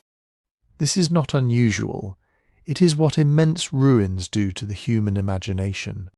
When a society inherits a monument larger, older, and more technically impressive than anything it sees being built in its own time, ordinary explanations can feel too small. A local farmer may know how to build a house, a mason may know how to cut stone, a ruler may know how to raise a fortress wall, but a terrace made from blocks weighing hundreds of tons, a temple platform so vast that it seems to belong to the landscape itself, that calls for beings larger than ordinary life. Across the Middle East, medieval traditions connected monumental ruins to Solomon. In Jewish, Christian, and Islamic storytelling, Solomon was not simply a king. He was the wise ruler who commanded immense wealth, vast labour forces, and, in some traditions, supernatural beings. The Quran describes jinn working for Solomon by God's permission, constructing great works and carrying out tasks beyond normal human power. So when later visitors stood before Baalbek's enormous masonry, Solomon became an obvious candidate. Who else could command builders capable of moving stones that looked impossible to move? Some traditions said Baalbek was built by Solomon for a queen. Others imagined that demons, or jinn, had hauled the colossal blocks into position, obeying the king's authority. In these stories, the stones were not merely heavy. They were evidence of a lost age when rulers had access to powers that no longer existed. And then there were the giants. Giant builders appear wherever ancient masonry overwhelms the people who inherit it. In Europe, megalithic tombs were attributed to giants. In the Andes, gigantic walls were linked to superhuman ancestors. Across the Mediterranean and Near East, and massive ruins became the work of races from before the known order of the world. The logic is simple. If the stones are too large for us, then the builders must have been larger too. Of course, that is not how archaeology works. The scale of a block does not prove giant humans existed any more than a cathedral proves medieval people were 50 feet tall. It proves that builders organised labour, tools, transport, planning and time on a scale that can be hard for later generations to imagine. But legends are not failed archaeological reports. They are cultural history. They tell us how people understood the past when the technical knowledge, political systems and original religious purpose of a monument had become distant or forgotten. A story about Solomon and jinn is not evidence that jinn moved the Trilithon, but it is evidence of something real, people standing before Baalbek and feeling that the place exceeded ordinary human memory.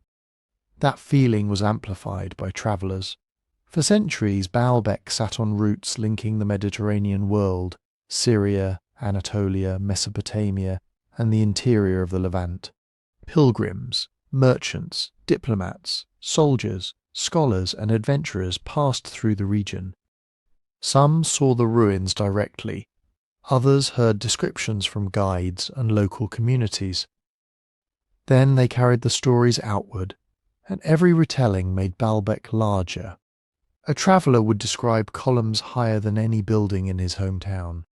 Another would write of stones so vast that no number seemed believable. Someone else would repeat the local claim that Solomon's demons had built the site. By the time those accounts reached Europe or other parts of the Islamic world, Baalbek was no longer just an ancient city in Lebanon. It was a place where the normal rules of history seemed to break down. That aura became especially powerful as European travellers began recording, sketching and publishing accounts of the ruins in greater numbers. They arrived expecting the grandeur of Rome, but Baalbek could still shock them. Roman architecture was familiar in theory, but the scale here was different. The temple complex rose from a high terrace.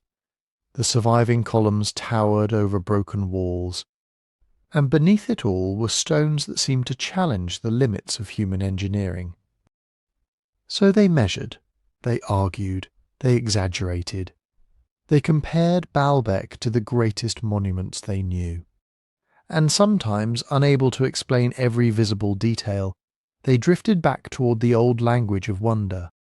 Not always giants and demons, perhaps, but an equally powerful idea that Baalbek belonged to a civilization whose lost knowledge had surpassed the modern world. That idea has never really gone away. It survives in books, documentaries, internet theories, and the immediate reaction of almost anyone who sees the Trilithon for the first time. The ruins create a gap between what we know and what we feel. We know Roman engineers were capable of astonishing organisation. We know quarrying, hauling, lifting, ramps, capstans, levers, rollers, sledges, and huge workforces can achieve things that seem impossible at first glance. But emotionally, the stones still resist us. A 1,000-ton block does not become ordinary just because there is a plausible engineering pathway behind it. And that is where myth and investigation can coexist. We do not have to believe that giants built Baalbek in order to understand why people told stories about giants. We do not have to accept that Solomon commanded demons to move the stones in order to recognize the deep historical meaning of that tradition. The legends preserve something archaeology cannot measure with a tape line or a radiocarbon date. They preserve astonishment. They remind us that Baalbek has always been more than a pile of ruins. It has been a challenge thrown across time. Every generation has looked at those blocks and tried to fit them into its own understanding of what humans can do. For medieval storytellers, the answer was supernatural power. For modern archaeology, the answer is extraordinary human capability, operating through systems we can partly reconstruct but not completely see. And for some people, that human answer somehow feels less magical. But maybe it is more magical because the real builders did not need to be giants. They only needed to become a human machine vast enough, disciplined enough, and determined enough to move a mountain one stone at a time. And that is exactly where the modern version of the old story begins. Not giants this time, aliens. Or a vanished civilization so advanced that its machines, its knowledge, and perhaps even its existence disappeared before recorded history began.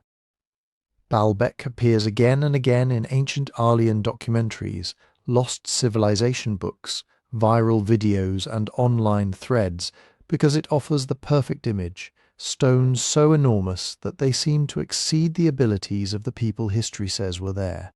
Show someone the Trilithon. Tell them that each block weighs hundreds of tons.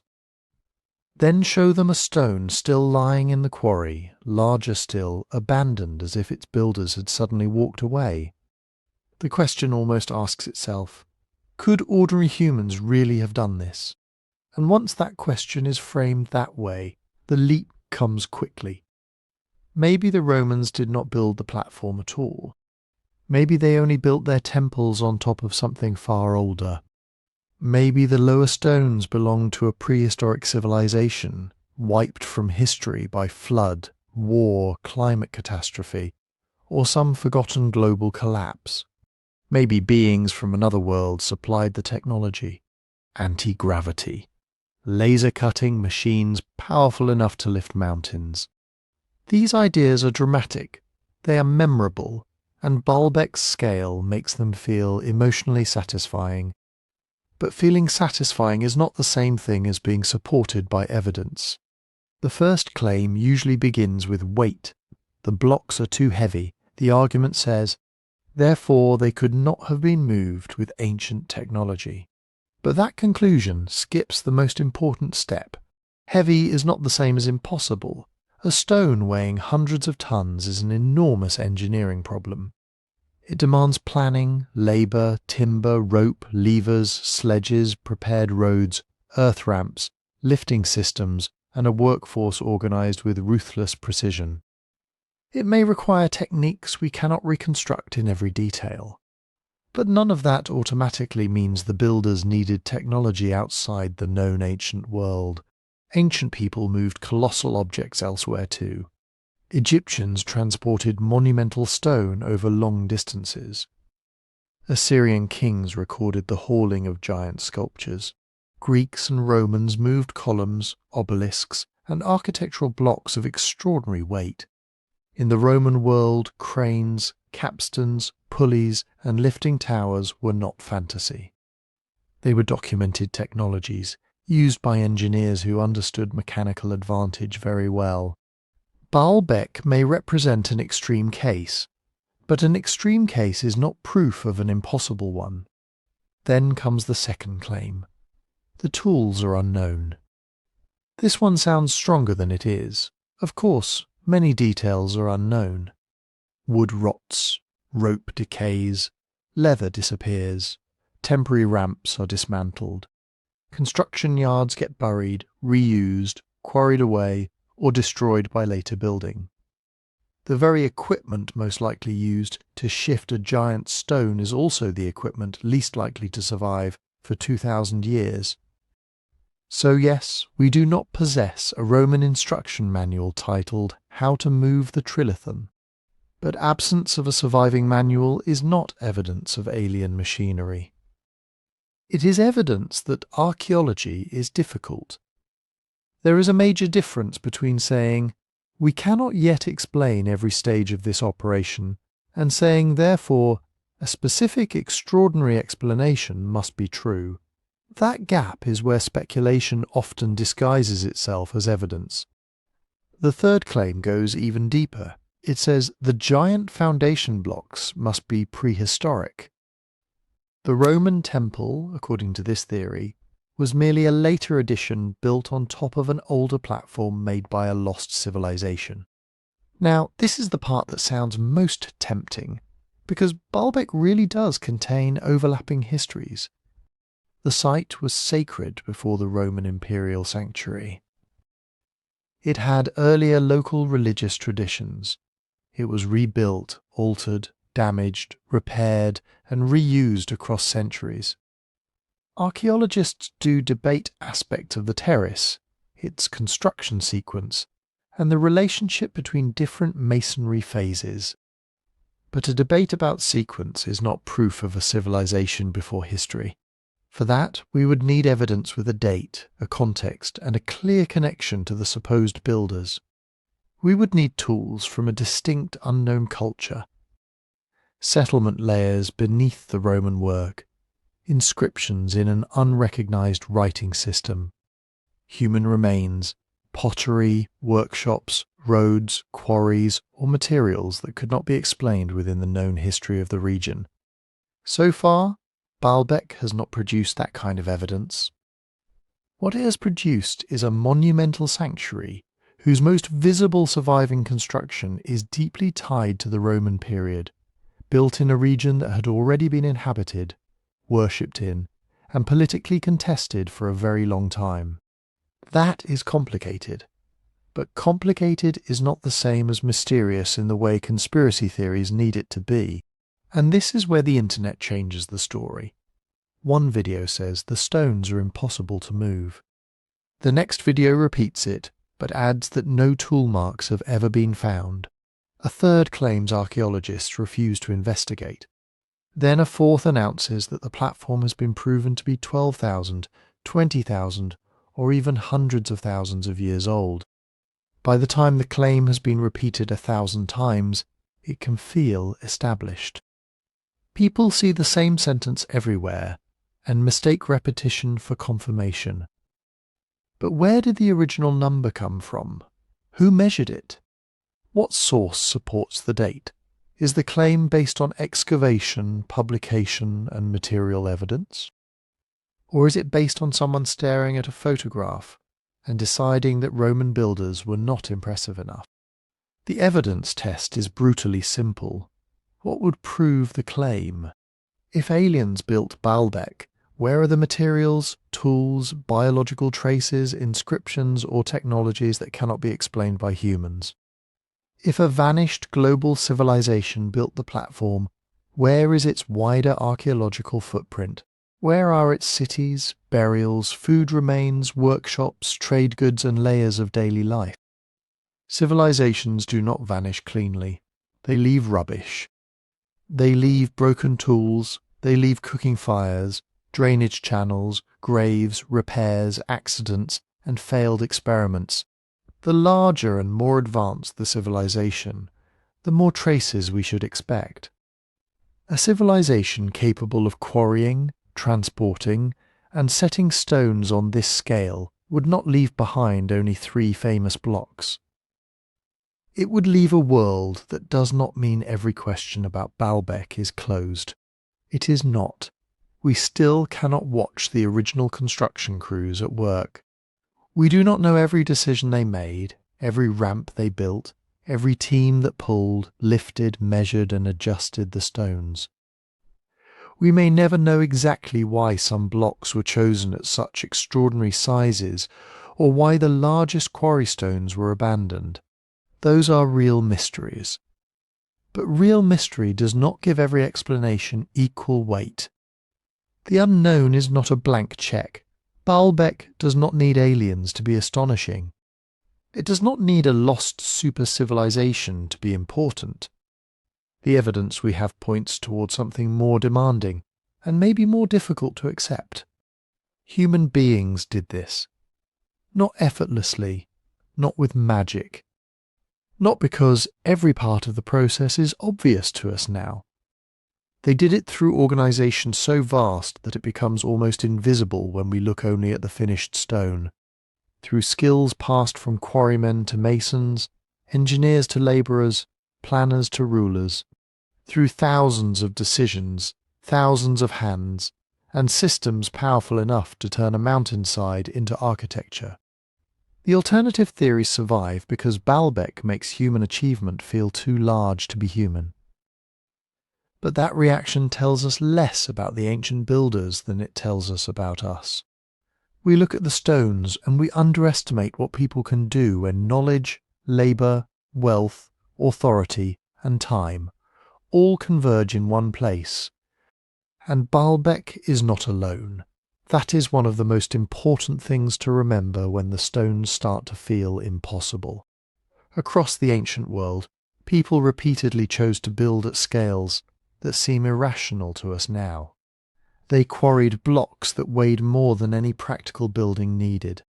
They dragged stone across deserts, up slopes, over rivers, through crowded cities. They raised monuments not because it was easy, but because difficulty itself carried meaning. A monument that looks impossible sends a message. It says the ruler is powerful, the god is powerful, the state is powerful. The people who built this place can command land, labour, knowledge and time on a scale ordinary communities cannot even imagine. Egypt understood this perfectly. Consider the great obelisks. These were not assembled from smaller pieces. They were single shafts of hard stone, usually granite, cut from quarries near Aswan in southern Egypt. Some were transported hundreds of miles along the Nile before being erected in temple precincts far to the north. The unfinished obelisk, still attached to the bedrock at Aswan, gives us a glimpse of the ambition involved. If completed, it may have weighed more than 1,000 tons. That is larger than a Trilithon block, but the Egyptian challenge was different from Baalbek's. Granite is much harder than the limestone used at Baalbek. Cutting it required pounders of harder stone, abrasives, patient labour, and enormous skill. Yet once an obelisk reached the Nile, the river became a transportation highway. Barges could carry weights that would be nearly unmanageable over land. At Baalbek, the quarry was relatively close. The famous giant stones came from the hillside less than a kilometre from the sanctuary. That sounds convenient until you remember what stood between quarry and platform. Uneven ground, changes in elevation, the problem of turning and controlling an immense load, and then somehow raising it into a precisely planned wall. Short distance does not mean easy distance. Now compare that with Stonehenge. The largest stones at Stonehenge are tiny beside Baalbek's blocks. Its local sarsens generally weigh around 20 to 30 tons, not hundreds. But some of the smaller blue stones came from western Wales, more than 100 miles away as the crow flies, and perhaps much farther by the routes actually available. So Stonehenge was not a contest in maximum weight. It was a contest in distance, coordination and persistence. Neolithic communities without Roman imperial resources moved stones across a landscape of hills, rivers, forests, and changing coastlines. Then they shaped them, raised them, and arranged them into a monument aligned with the movement of the sun. The stones were smaller, the social achievement was still enormous. Then there is Sacsayhuaman in the Andes, above the city of Cusco. Its walls are famous for their massive irregular stones. some weighing well over 100 tons, fitted together with joints so tight that a blade can barely enter them. The visual effect is completely different from Baalbek. Baalbek's great blocks are cut into long, deliberate rectangular forms. Sacsayhuaman's stones twist, interlock, and follow complex polygonal lines. To modern viewers, both can look like evidence of some lost technique. But they belong to very different traditions. The Inca worked with local stone, steep mountain terrain, and a construction culture shaped by earthquakes. Their irregular masonry was not random. Interlocking blocks could help walls resist movement during seismic shocks. At Baalbek, the giant ashlar blocks formed a monumental terrace associated with a vast sacred complex built to support and glorify architecture above. Same basic material, different geology, different terrain, different political system, different religious purpose, different engineering problem, and that matters because stones that look similar in a viral montage are not necessarily evidence of one hidden global civilization. A giant block in Lebanon, an obelisk in Egypt, a standing stone in Britain, and an Inca wall in Peru do not need a single vanished source to explain them. What they show is something both simpler and more astonishing. Human societies kept discovering that stone could be turned into power.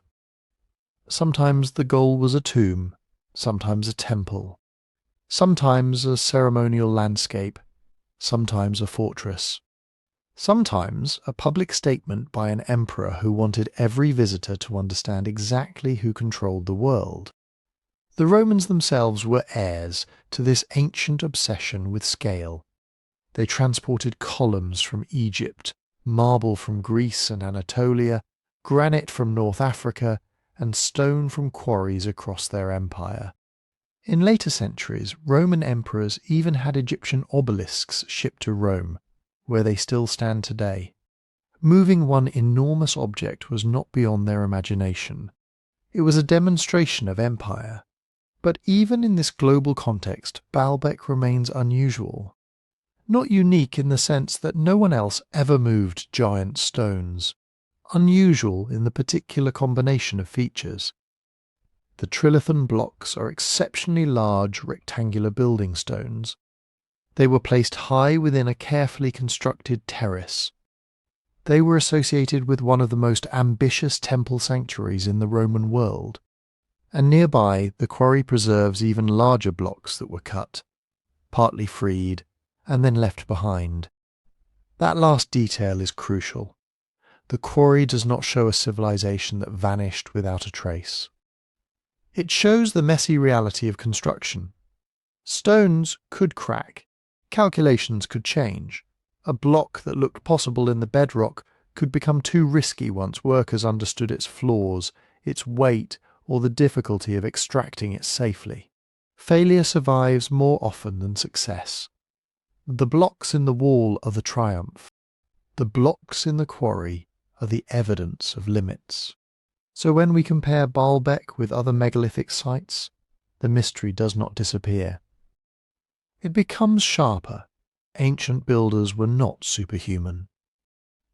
They were constrained by materials, terrain, tools and physics, just as we are. But they were also capable of organizing labor at scales modern viewers routinely underestimate. And Baalbek may be the moment where that ancient human capacity was pushed almost to its breaking point.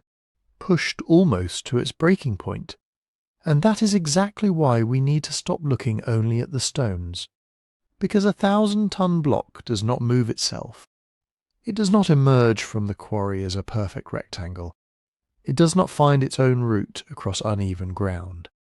It does not rise into position, align with the neighbouring stone, and become part of a terrace that still holds together 2,000 years later. Behind every block was a human machine. Not a machine made of gears and engines, but one made of people. Quarrymen cutting channels into the limestone. Stoneworkers driving wedges into prepared seams. Masons dressing rough surfaces into clean geometric faces. surveyors checking levels, lines and angles, carpenters producing sledges, rollers, lifting frames, scaffolding and temporary supports, blacksmiths maintaining iron tools, rope makers supplying kilometres of cordage, teamsters bringing timber, water, food, oil and stone from elsewhere in the region. And then there were the people we almost never see. The administrators counting wages, assigning crews, purchasing supplies, settling disputes, recording deliveries. The overseers deciding when a stone was ready to move and when it was too dangerous. The cooks feeding workers, the labourers clearing routes, the guards protecting expensive materials, the local farmers whose grain, animals, wood and taxes helped sustain the entire operation. A monument like Baalbek was not just architecture, it was logistics. Think about what that means. Even if a giant stone only had to travel a short distance from quarry to platform, the project required a route prepared in advance. Ground had to be graded, weak soil had to be reinforced. Obstacles had to be removed, slopes had to be controlled. A huge block moving downhill could become a disaster in seconds. A block moving uphill required carefully managed force, probably in stages with anchors, winches, ramps and teams prepared to stop it if something shifted. Then imagine the coordination, not one man shouting at 100 workers, not a random crowd pulling rope, a hierarchy of specialists, each responsible for one part of a process that could not afford major mistakes. The quarry crew needed to know the stone's condition. The transport crew needed to understand weight distribution and terrain. The engineers needed to know where the block was going before it ever left the ground. The masons needed enough precision that a stone weighing hundreds of tons would not have to be moved twice. At this scale, one bad decision could waste months of work. Maybe that is part of what happened to the enormous blocks still lying in Baalbek's quarry. A flaw appeared. A crack widened. The extraction became too risky. Or the builders concluded that the transport problem was simply not worth the danger. We do not have a written report explaining the final decision, but abandoned stone is evidence of something important. Even imperial ambition had limits, and Baalbek had imperial ambition in abundance. The sanctuary grew under Roman rule in a region incorporated into the Roman world after Pompey's campaigns in the 1st century BC. Over the following centuries, the site became one of the most monumental religious complexes in the empire. Its great temple was dedicated to Jupiter Heliopolitanus, a powerful local form of Jupiter, connected to older regional traditions. This was not Rome simply dropping a foreign god into Lebanon. It was something more politically sophisticated. Roman power attached itself to local sacred authority. The empire could say, "Your god matters, your city matters, your ancient traditions matter, and now they exist within the order of Rome." But that message only worked if the monument looked overwhelming. A sanctuary on this scale was a public announcement in stone. It announced wealth. It announced permanence. It announced that Rome could gather resources from across an enormous territory and concentrate them in one sacred place. Visitors arriving at Baalbek were not supposed to think only about engineering. They were supposed to feel the presence of divine and imperial power before they even entered the temple precinct. The giant stones were part of the argument, and Rome had systems capable of making arguments like that real. Imperial wealth did not come from nowhere. It came through taxes, agricultural production, trade, rents from land, customs duties, and the extraction of resources from provinces across the Mediterranean world. Local elites could contribute money and influence. Cities competed for prestige. Emperors and governors could authorize projects that ordinary communities could never have financed. Military organization offered models for discipline, measurement, engineering, transport and supply. even when soldiers themselves were not the main construction workforce. The actual labour force was probably mixed. Some workers were skilled specialists who expected payment, status, and ongoing employment. Some may have been local labourers hired seasonally, especially when agricultural demands were lower. Some labour could have been compelled through civic obligations or other forms of state pressure. Enslaved people existed throughout the Roman economy, and certainly performed labour in many contexts. But we should be careful not to turn slaves built it into an easy answer, because the surviving evidence does not give us a neat roster of who did what at Baalbek. What it does show is a society capable of mobilizing people. That capability came with a human cost. Quarrying was dangerous. Stone could fracture without warning, iron tools could break. Dust damaged lungs, heavy loads crushed people, ropes snapped. Timber supports failed. A mistake during lifting or transport could kill workers instantly. And even when no dramatic accident happened, the work was brutal, repetitive, exhausting, skilled, and slow. This is the part the impossible stone stories usually erase. They replace thousands of real human beings with one imaginary superhuman builder. But the truth is more impressive than the myth. No mysterious lost race needed to levitate the Trilithon. No alien machine needed to teach ancient people what leverage, friction, ramps, sledges, ropes, and organized labor could accomplish. The builders did not defeat physics. They worked within physics so patiently, so collectively, and at such enormous expense that the final result still feels unreal. That is the real mystery of Baalbek, not whether humans could build it. Humans clearly did. The deeper question is how much planning, labour, political control, and accumulated knowledge had to be concentrated in one place to make it happen. How many lives were organised around a single terrace? How many failures came before success? How many practical decisions vanished because the people who made them were never considered important enough to record? The stones survived. Most of the human machine behind them did not. And that leaves us with a final frustration. Archaeology can recover blocks, tool marks, foundations, inscriptions, repairs, and abandoned quarries. But it cannot always recover the voices of the people who pulled the ropes. And that is where the evidence runs out. Not completely. Not uselessly, but honestly. Baalbek gives us stones, masonry, quarry faces, tool marks, construction joints, later repairs, inscriptions, architectural fragments, and the physical logic of the terrain. That is a huge amount of evidence, enough to rule out a lot of nonsense, enough to show that the complex belongs overwhelmingly to the Roman and Roman period world, enough to demonstrate that ancient engineers were capable of planning at a scale that still challenges our imagination. But some of the most tempting questions remain unanswered. Exactly what came first in the Great Platform? We know the sanctuary did not appear in one single moment. Baalbek was a sacred place before the monumental Roman temples reached their final form. The site was altered repeatedly, expanded, damaged, repaired, reused, and rebuilt over centuries. Roman builders worked in a landscape already carrying older religious significance. Later Byzantine, Islamic, medieval, Ottoman, and modern activity changed it again.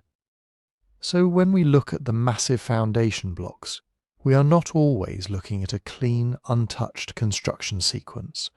We are looking at a monument with a long memory, which stones were laid during the earliest Roman phases. Which parts were modified as plans changed? Was every massive block originally intended for the same architectural design? Were some sections of the platform inherited, adapted, or reinforced during later building campaigns? Archaeologists have strong arguments about parts of this sequence. But strong arguments are not the same thing as a complete blueprint. The builders did not leave us a project diary. No surviving document says, on this date, this crew moved this block by this route, using this ramp, with this number of workers under the authority of this official. And that missing information matters. The quarry is only a short distance from the sanctuary in modern terms. But short distance is not easy distance when the object being moved may weigh several hundred tons. The route between quarry and platform has changed over 2,000 years. Ground has been built over, cut away, eroded, cultivated and reshaped. We can identify plausible corridors. We can calculate gradients. We can test what kinds of sledges, rollers, capstans, levers and prepared tracks might have worked. But we cannot point to a single surviving set of wheel ruts and say, this is definitely where the Trilithon travelled. Maybe the stones moved on massive timber sledges over prepared surfaces. Maybe crews used rollers in limited stages. Maybe earth ramps reduced slopes. Maybe capstans and anchors controlled each advance. Probably the answer was not one elegant trick, but a sequence of techniques changing as the stone moved from quarry floor to transport route to construction site. But exactly where did each stage happen? Where did the first lift occur? How high did the stone need to rise at each step? Were ramps built directly against the platform? Were temporary retaining walls used? Did workers drag blocks into place horizontally, then raise them increment by increment? Or did the platform grow around stones positioned earlier in the process? The archaeology does not yet give us a final answer. And then there are the abandoned blocks, the stone of the pregnant woman, the larger blocks still attached to the quarry bed. Stones so huge that they make the Trilithon look almost manageable. Their existence tells us that the builders were thinking beyond the stones that actually reached the sanctuary. They were willing to attempt something even larger. But why did they stop? A crack may have made a block unsafe. The stone may have resisted extraction. A change in the construction plan may have made it unnecessary. The cost of transport may have become unacceptable. Funding may have shifted. Political conditions may have changed. A patron may have died. An emperor may have redirected resources. Or the workers may simply have reached the practical limit of what their system could safely control. All of those are possible. None can be proven with complete confidence. That uncertainty frustrates people because it leaves room for imagination. And imagination is powerful. Give us one unexplained decision, one inaccessible foundation, one enormous block left in a quarry, and suddenly someone will claim to know exactly what happened. Not maybe, not probably, exactly. Aliens did it. Giants did it. A vanished civilization did it. A technology lost before history began did it. But certainty without evidence is not an answer. It is just a story wearing the costume of an answer. Archaeology has limits because archaeology works with what survives.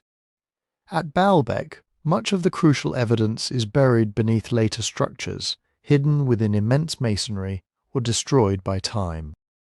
You cannot simply pull apart the podium to inspect every foundation layer. The monument itself is too important to damage in the search for information. Later rebuilding can blur earlier phases. Earthquakes can shift stones and erase traces of ramps, tracks, and work areas. Rain, erosion, and human activity remove the fragile evidence first. Timber, rope, soil ramps, wooden sledges, temporary supports, work sheds, and the ordinary tools of ordinary labourers. The stone remains. The system that moved it mostly disappears. But that does not mean the investigation is over. New tools are giving archaeologists ways to ask better questions without tearing the site apart.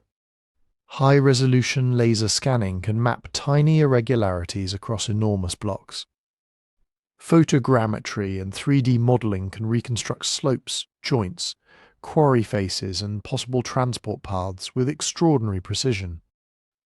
Geological analysis can compare quarry stone to platform stone, tracking where particular blocks came from and how natural fractures shaped the builder's decisions. Ground-penetrating radar, electrical resistance surveys, magnetometry, and other non-invasive methods may reveal buried walls, voids, roads, ramps, or earlier structures beneath areas that cannot be extensively excavated. Computer models can test forces, how much pull a sledge would require, how a ramp might bear a load where a stone could crack, how many workers and capstans might be needed at each stage. These methods will not produce a time machine. They may never tell us the name of the engineer who made the final call. They may never recover the shouted commands, the labour contracts, the injuries, the arguments, or the moment a quarry crew decided that one impossible block would stay exactly where it was. But they can narrow the possibilities, and that is how real knowledge grows. Not by pretending every question has already been solved, not by filling every gap with a fantasy, but by separating what the evidence shows from what it suggests, and what it cannot yet tell us at all. Baalbek is a real mystery because the missing details are real. The construction sequence is not fully known, the exact transport routes are not fully known, the lifting stages are not fully known, the reasons certain giant blocks were abandoned are not fully known. That should make us more curious, not more gullible, because there is a profound difference between saying, "We do not know exactly how this happened," and saying, "Therefore it could not have been done by humans." The first statement is archaeology, the second is an invented certainty, and that is why Baalbek cannot be treated as a riddle frozen in the past.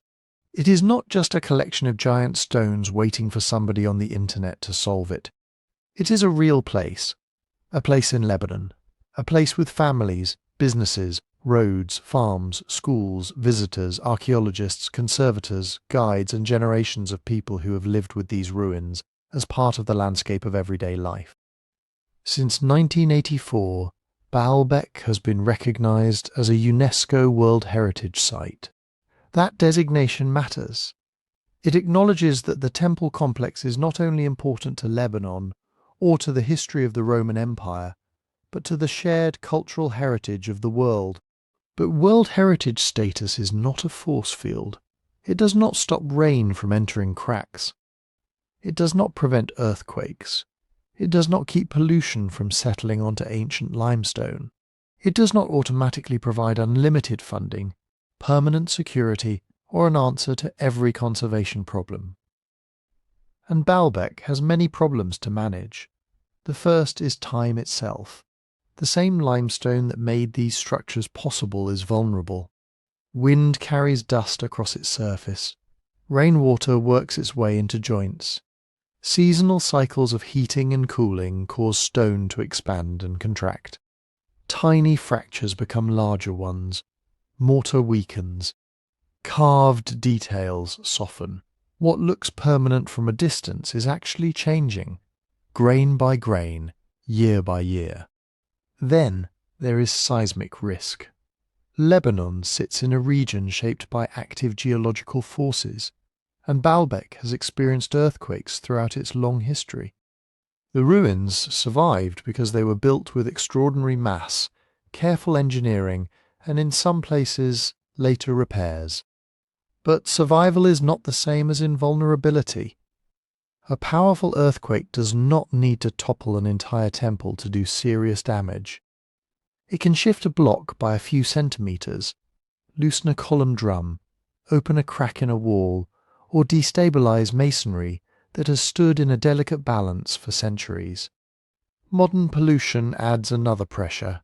Vehicle exhaust, industrial pollutants, dust and moisture can combine into chemical processes that slowly attack stone surfaces.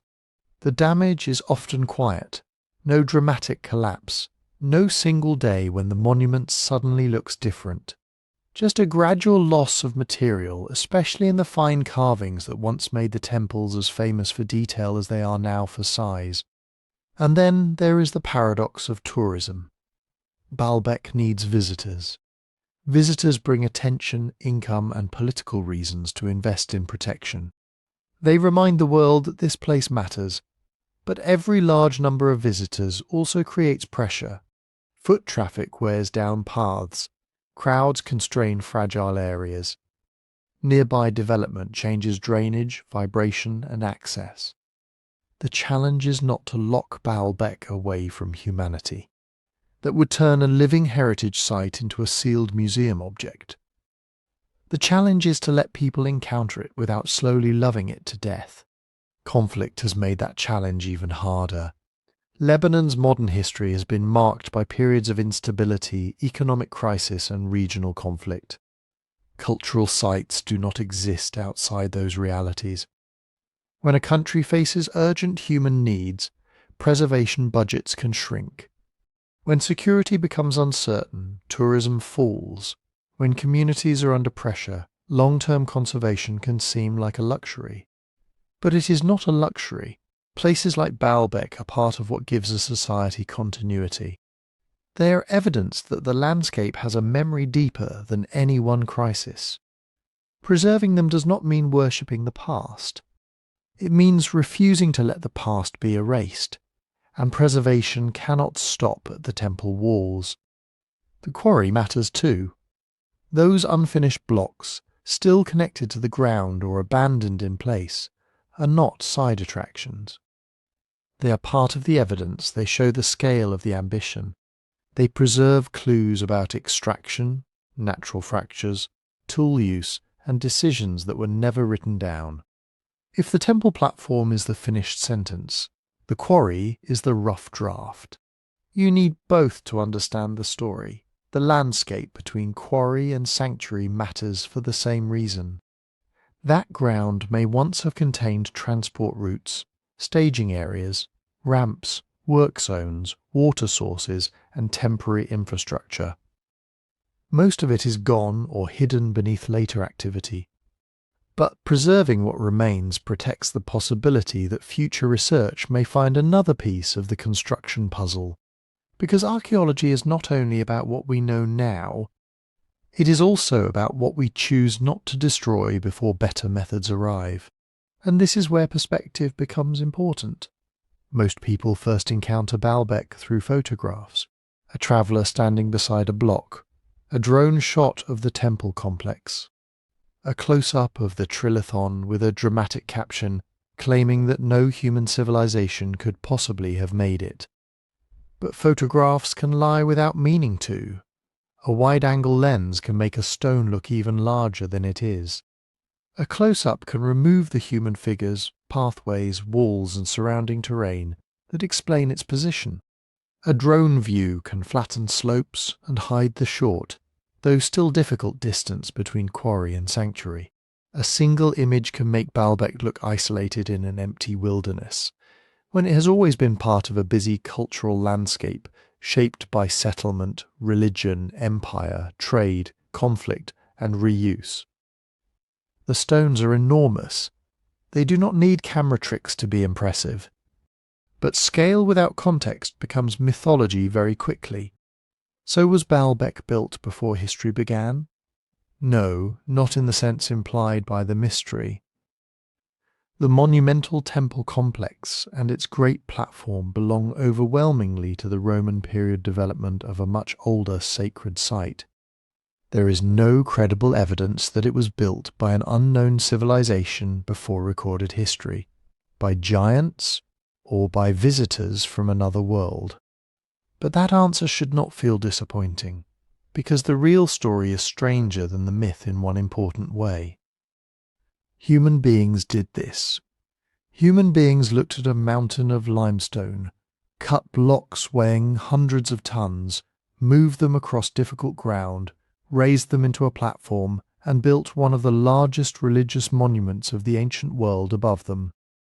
They did it without engines, without cranes made of steel, without modern surveying equipment, and without leaving behind a complete instruction manual. Baalbek was not built before history. It was built by history. And maybe that is the final twist of Baalbek. The more carefully you look at the evidence, the less room there is for the easy myth. No vanished super-civilization, No giants hauling stones through the Bekaa Valley. No alien machinery hidden beneath the temple foundations. No secret answer that makes the human achievement smaller by giving it to somebody else. But the more carefully you look, the more astonishing the real story becomes. What is strongly supported is already extraordinary. Baalbek was a monumental Roman sanctuary, developed on a landscape that had been sacred long before Rome arrived. The Romans did not build in an empty place. They inherited a location with religious importance, local traditions, older structures, and a name connected to the ancient god Baal.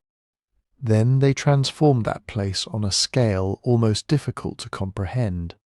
They created terraces, courts, temples, columns, gateways, stairways, altars, and foundations vast enough to make a person feel small before even entering the sanctuary.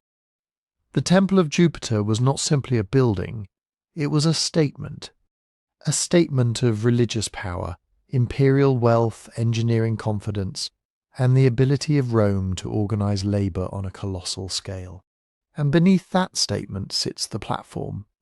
There are the massive foundation blocks. There is the Trilithon, 3 stones so large that even now, with trucks, cranes, computer models, and industrial machinery, people stop and ask the same question.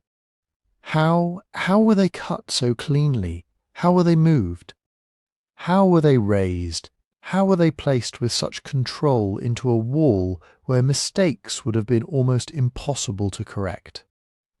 Then there is the quarry, the stone of the pregnant woman, the larger unfinished blocks nearby, great masses of limestone still resting where ancient workers abandoned them. They are not proof of impossible technology. In some ways they are proof of the opposite. They show the limits, risks, calculations, and occasional failures of a real construction process. A block could crack, a natural flaw could appear, a stone could prove too difficult to extract safely. A plan could change. An unfinished giant left in the quarry is not an alien artifact. It is a human decision frozen in stone, but calling it human does not mean calling it simple. That is the mistake people make. They hear that Roman engineers had cranes, capstans, ropes, rollers, levers, ramps, labour crews, and surveying methods, and they imagine the mystery has disappeared. It has not. Knowing the tools available is not the same as knowing the exact system used at Baalbek. We do not have the complete construction manual. We do not know every ramp profile, every hauling route, every lifting arrangement, every sequence of placement.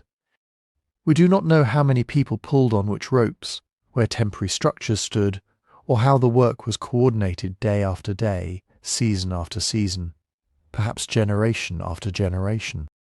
Those are real questions, and there may still be deeper layers beneath parts of the site. Earlier phases are not only possible, they are expected at a place with such a long sacred history. Archaeology has already shown that Baalbek was not created from nothing in the Roman period. The Romans built over a landscape that had been used, changed, and remembered by earlier communities. But there is a difference between saying there may be older remains and saying the entire megalithic platform belongs to a lost civilization from before history. The first is a reasonable archaeological possibility. The second requires evidence far stronger than enormous stones and unanswered questions. That distinction matters, because mystery is not a license to believe anything. It is an invitation to keep asking better questions. Baalbek's greatest lesson may be that ancient societies were capable of far more than modern people often give them credit for. Not because they had magic, because they had organization, knowledge, skilled workers, quarrymen who understood stone, engineers who understood force, surveyors who understood alignment, craftsmen who could shape limestone with extraordinary care, administrators who could feed, house, pay, command and coordinate thousands of people toward a shared objective. That is the real machine behind Baalbek, not one impossible invention.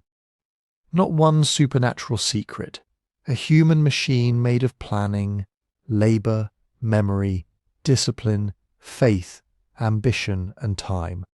Maybe that is why the stones still affect us. They are not just big, they are evidence of what happens when a society decides that a god, an empire or an idea deserves to be made physically overwhelming. They show us people trying to build something that would outlast them by centuries.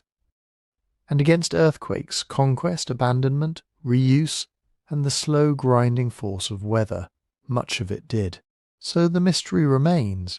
Exactly how were the greatest blocks moved? What was the full sequence of construction? Which portions of the platform preserve earlier phases? How much knowledge has been lost because temporary ramps, wooden machines, ropes, work camps and transport systems vanished long ago? We may never know every answer, but perhaps that is not a failure. Perhaps it is the point. Baalbek does not need a mythic answer to remain one of the most remarkable places ever built. The real mystery is already enough. What human ambition can do when it refuses to think on a human scale. If this story made you see Baalbek differently, please like the video, leave a comment, and subscribe for more mysteries grounded in real evidence. And let me know where you are listening from. Also, if you want to support the channel in the best possible way, listen on Spotify through the link in the description.